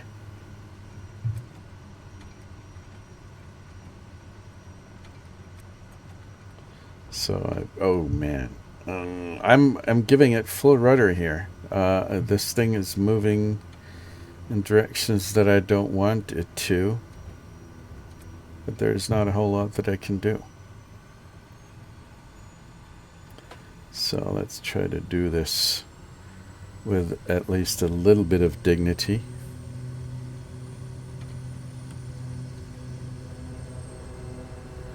Okay, here we go. I'm going to stress the engine now for a little bit because I need all the torque that I can get. It's not very nice of me, I know, but we're going to have to take off here quickly as possible.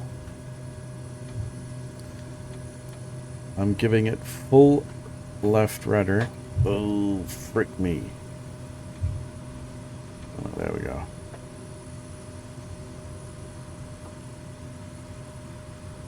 Without any flaps. As you can see, I'm getting blown away, literally.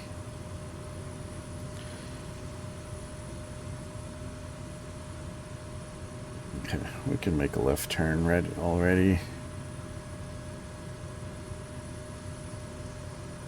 So let's reduce the torques here. Not kill our engine. Oh man, look at how we are being pushed towards these mountains. We're going to have to make a turn here real quick. Otherwise we're going to end up in the hills.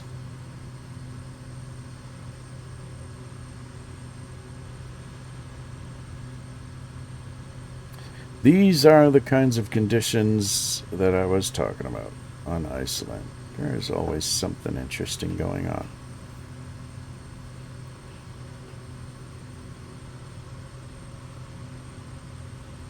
So let's change the we're gonna go directly to no, stop it, clear menu. No, let's go to the flight plan and just simply kill the flight plan and put in bitten.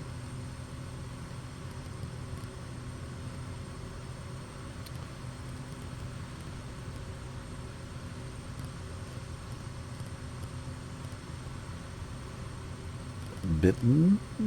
Oh no. I hate this so much. Towards heaven. There we go.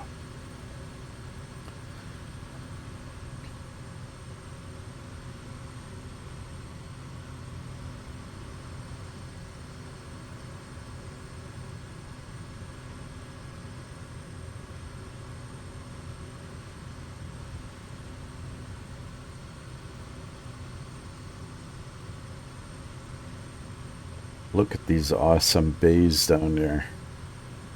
I'm not sure if I've been here. I don't think so. I'm not sure.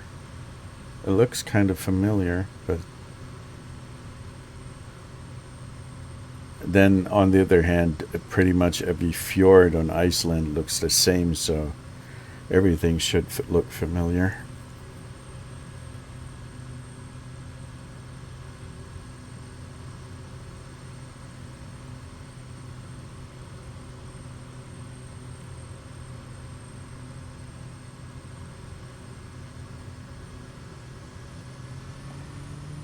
Dude, I forgot to put the prop full forward.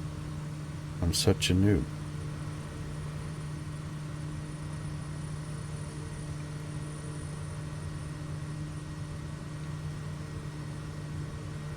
Always use the checklist.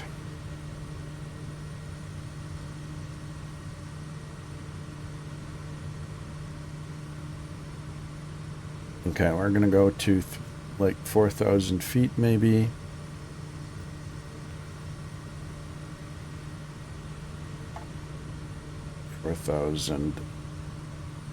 Plane.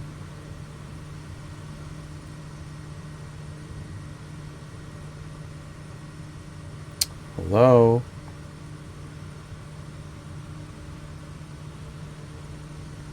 Why is it not working, dude?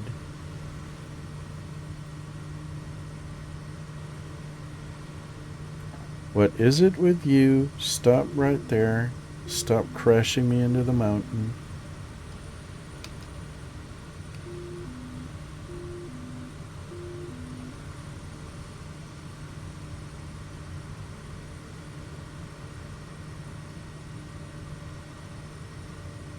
What is wrong here?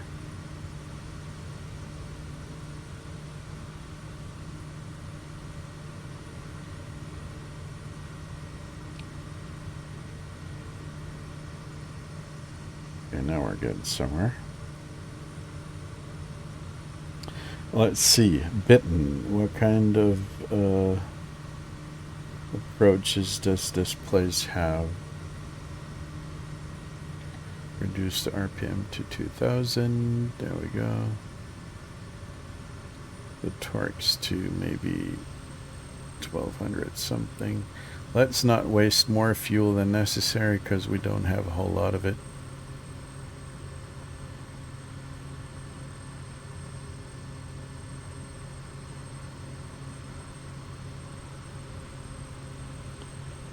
Doors Haben. Let's see. What does it say? Runway 19 might be the preferred one. So let's put that in.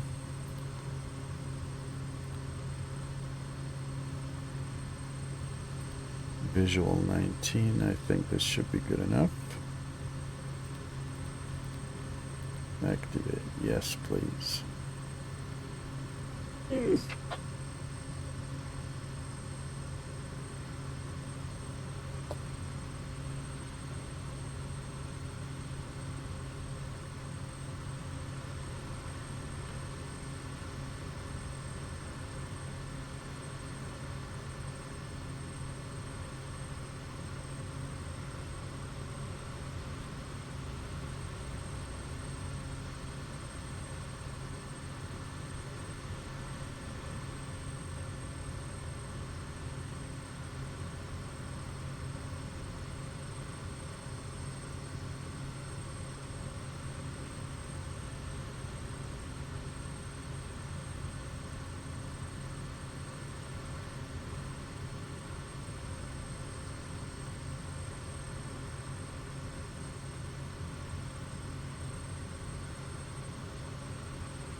Twenty knots of headwind, and yeah, we're slow. Look at that, 131 knots of ground speed and 21 knots of crosswind from the left, from the west. So no wonder we're moving so slowly.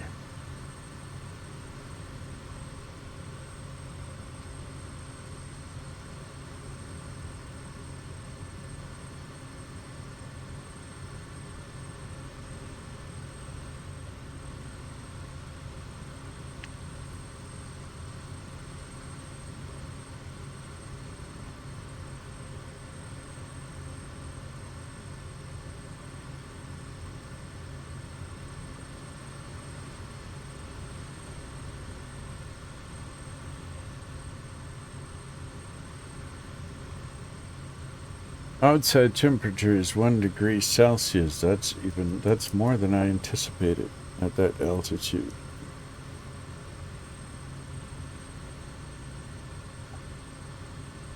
Some 20 minutes to go.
Lots more lava fields down there,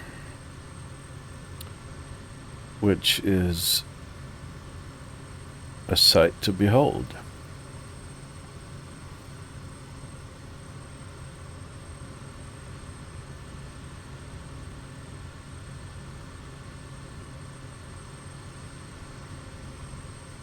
And that is exactly what it looks in real life. What it looks like.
Without the trees, of course.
There's a nice little harbor down there with a couple of boats.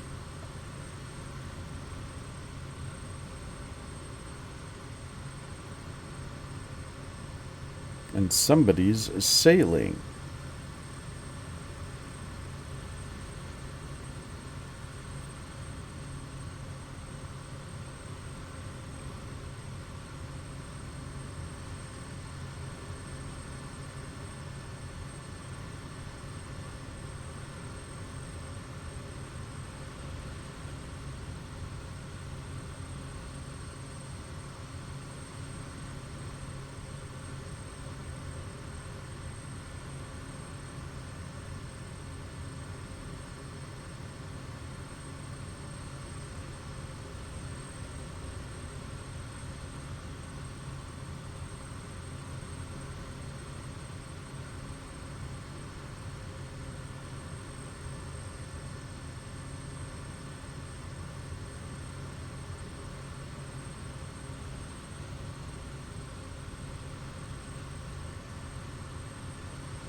But I think we can slowly but steadily lose some altitude.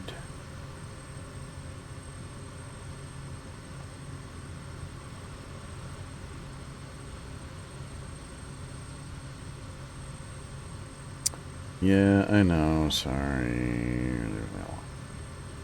Let's go to maybe 1,500, 1,600 feet, something like that. And hope for the best, yeah.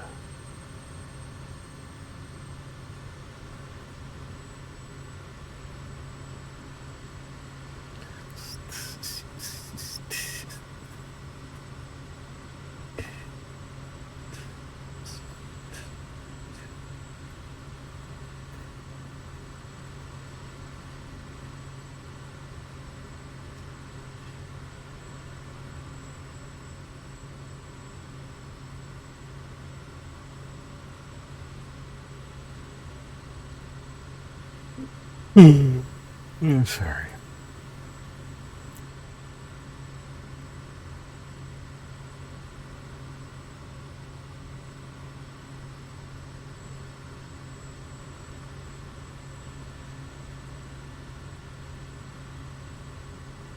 I think I'm gonna fly here because this little hill up ahead is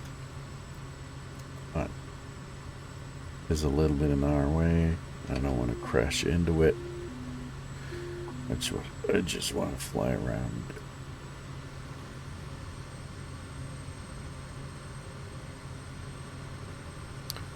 Look at the nice craters here.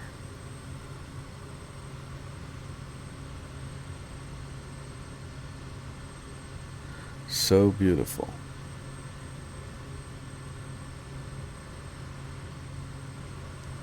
And there's a road going up that hill, up that mountain. Look at that. I haven't been there. I think I would like to do that at some point. There's got to be some kind of station. I have to turn around and take a look at this. There is a road going up all the way to the top of this mountain, and there's a little house up here. I want to do a flyby real quick. There's something that is, if it's just auto gen center. Oh, we could land here on this top here. We could actually go down and land. I'm just gonna do it for fun and then take off on the other side. But this looks like, what is this? Some scientific, or maybe even a radar station or something like that. I'm not sure what this is. Well, but we're gonna land up here. This looks so nice. I want to land there. And there you can see this awesome little road that leads all the way up to the mountain. Whatever this place might be. We could possibly look it up on Google or something like that. Look at this. That looks awesome.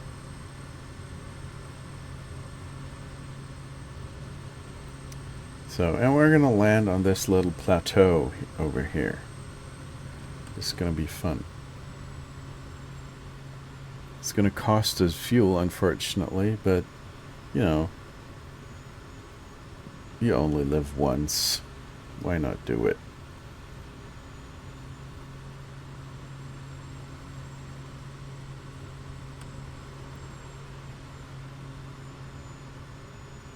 So let's lower the flaps. What does the wind say? We've got headwind. Oh, we're going to have tailwind. We'll try anyway. We'll try.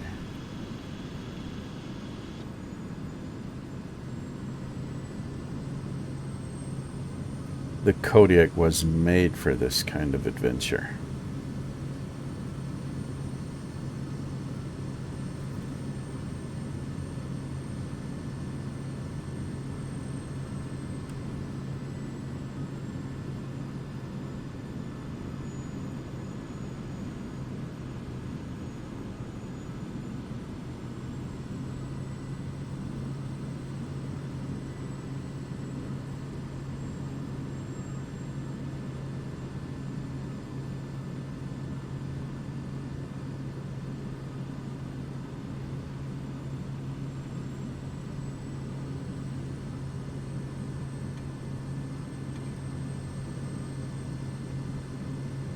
Let's add some rudder here. And, oh, I hope there aren't too many rocks down there. Oh, no. I'm sorry, but we can't do it because there are so many rocks down there. Stall. Dude. The rocks are gonna kill us. Nope, this is not gonna work. We're gonna drop down to the left. Stall. Oh, that was stupid. Stall.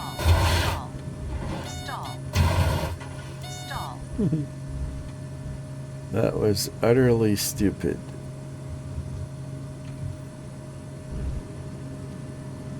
We're gonna catch it. Yes, we are. We're dead already, but we did catch it.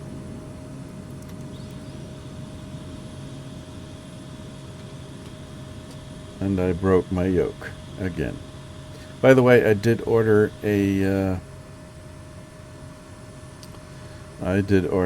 alpha yoke because I'm so fed up with this Logitech shit. Not even the yoke works anymore. So I basically broke everything else, but the yoke is done for as well. And I'm not even mistreating it. It's just a shit show. So let's see about dude. Yeah, well, I should have known this is not going to work in these kind of conditions. So let's fly to the actual airport and make sure that we land there in a safe and controlled manner.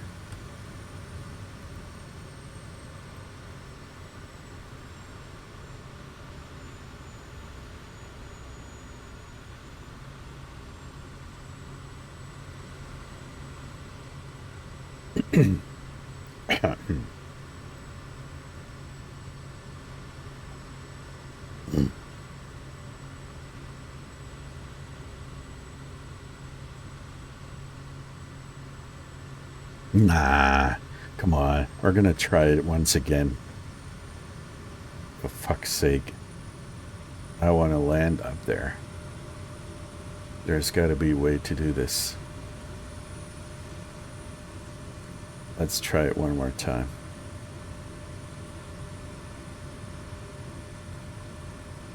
Alright, I don't know when I'm gonna be here again, so let's try it. There's gotta be a way. What's the time? A couple of minutes past 11 p.m. That's alright.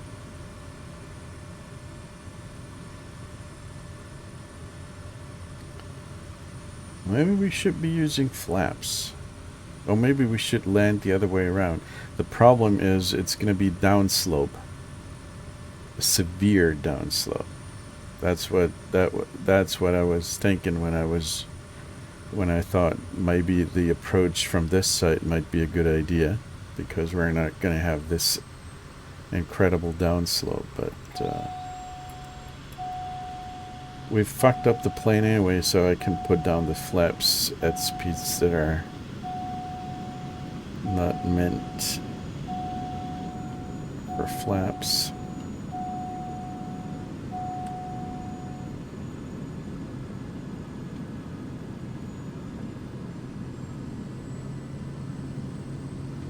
Okay, let's see what we can do here.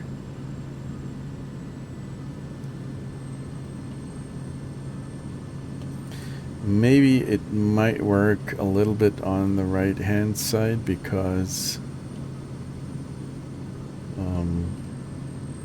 there were not as many rocks there as there were on the other side, I think.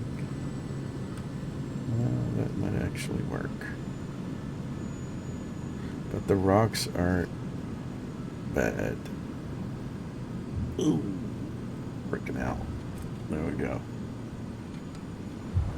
Stall. Oh no. Ouch. Ouch, ouch, ouch. Poor plane. Okay. Let's roll backwards if it can. No.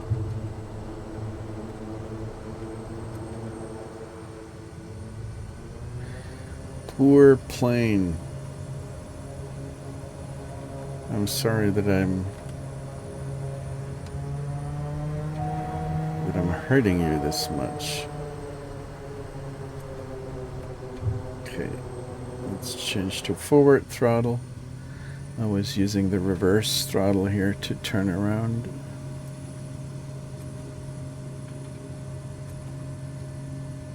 Okay. So let's take off again into the wind, but the view is beautiful from up here. I think you would agree on that.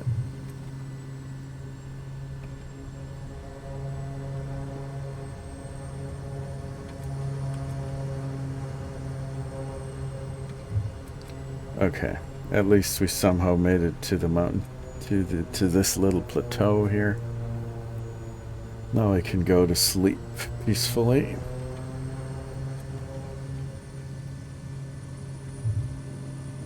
Oh, come on. Now we're back in the air.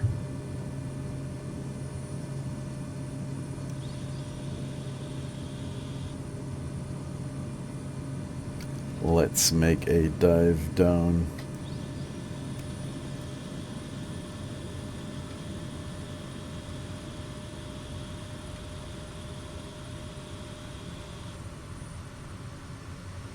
Nasty weather. Real nasty. Not the weather per se, but the wind conditions are nasty.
Okay, I guess the airport should be at our 9 o'clock somewhere. Or maybe 10 o'clock.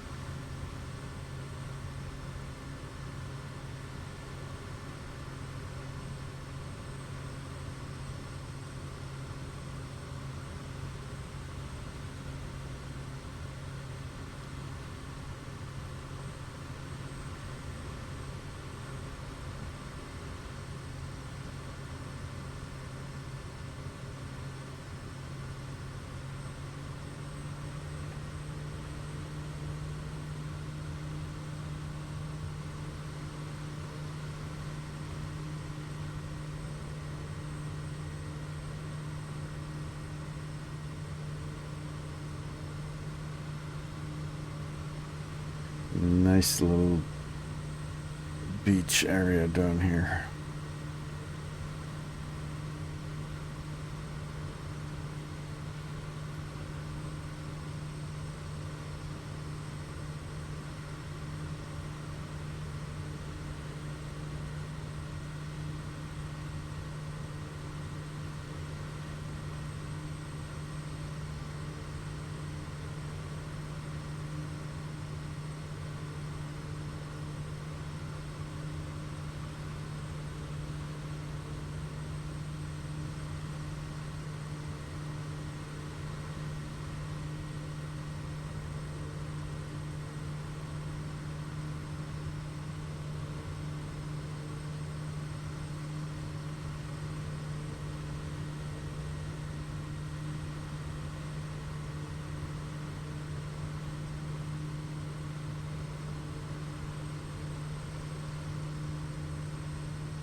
Left turn to final. There it is.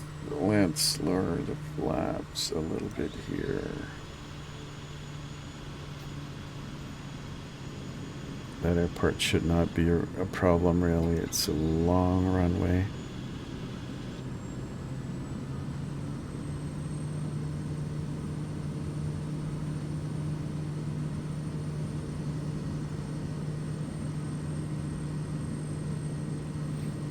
Considering the conditions, yes, we have 20 knots of headwind and like 10 to 15 knots of crosswind. That's not too bad.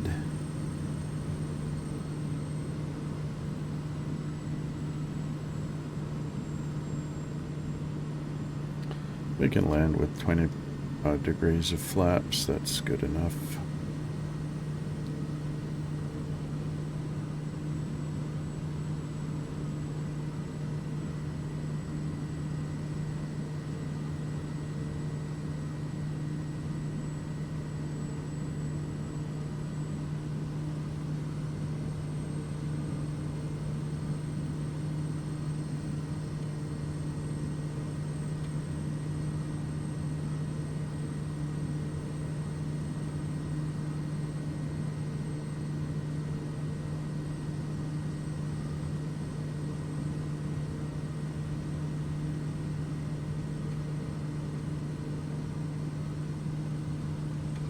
Oh, the crosswind is getting stronger here. A little bit at least. Now it's less. I'm gonna have to work the rudder here quite a bit.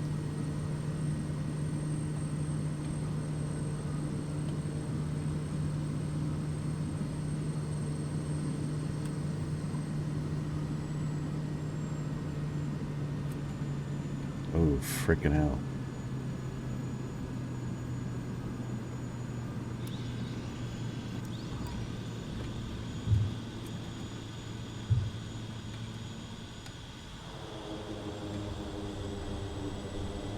You can see there's the windsock. There's a whole lot of crosswind here.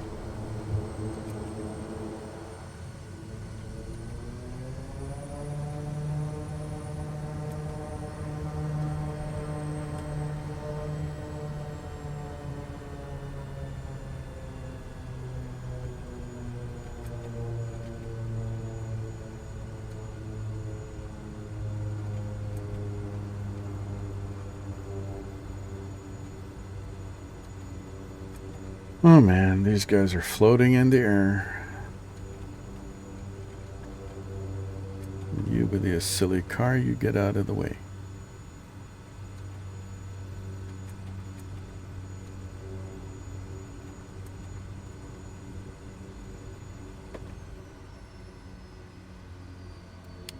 Okay, here we go. Parking brake. Turn stuff off. We're done for today, I would say. Submit PREP.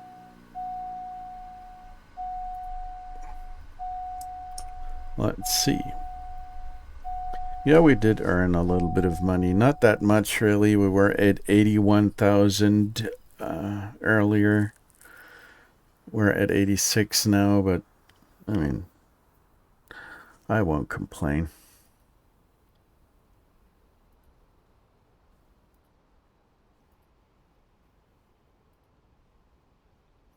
Yeah, the last couple of landings were a little bit more difficult. What? That is not exactly... Oh.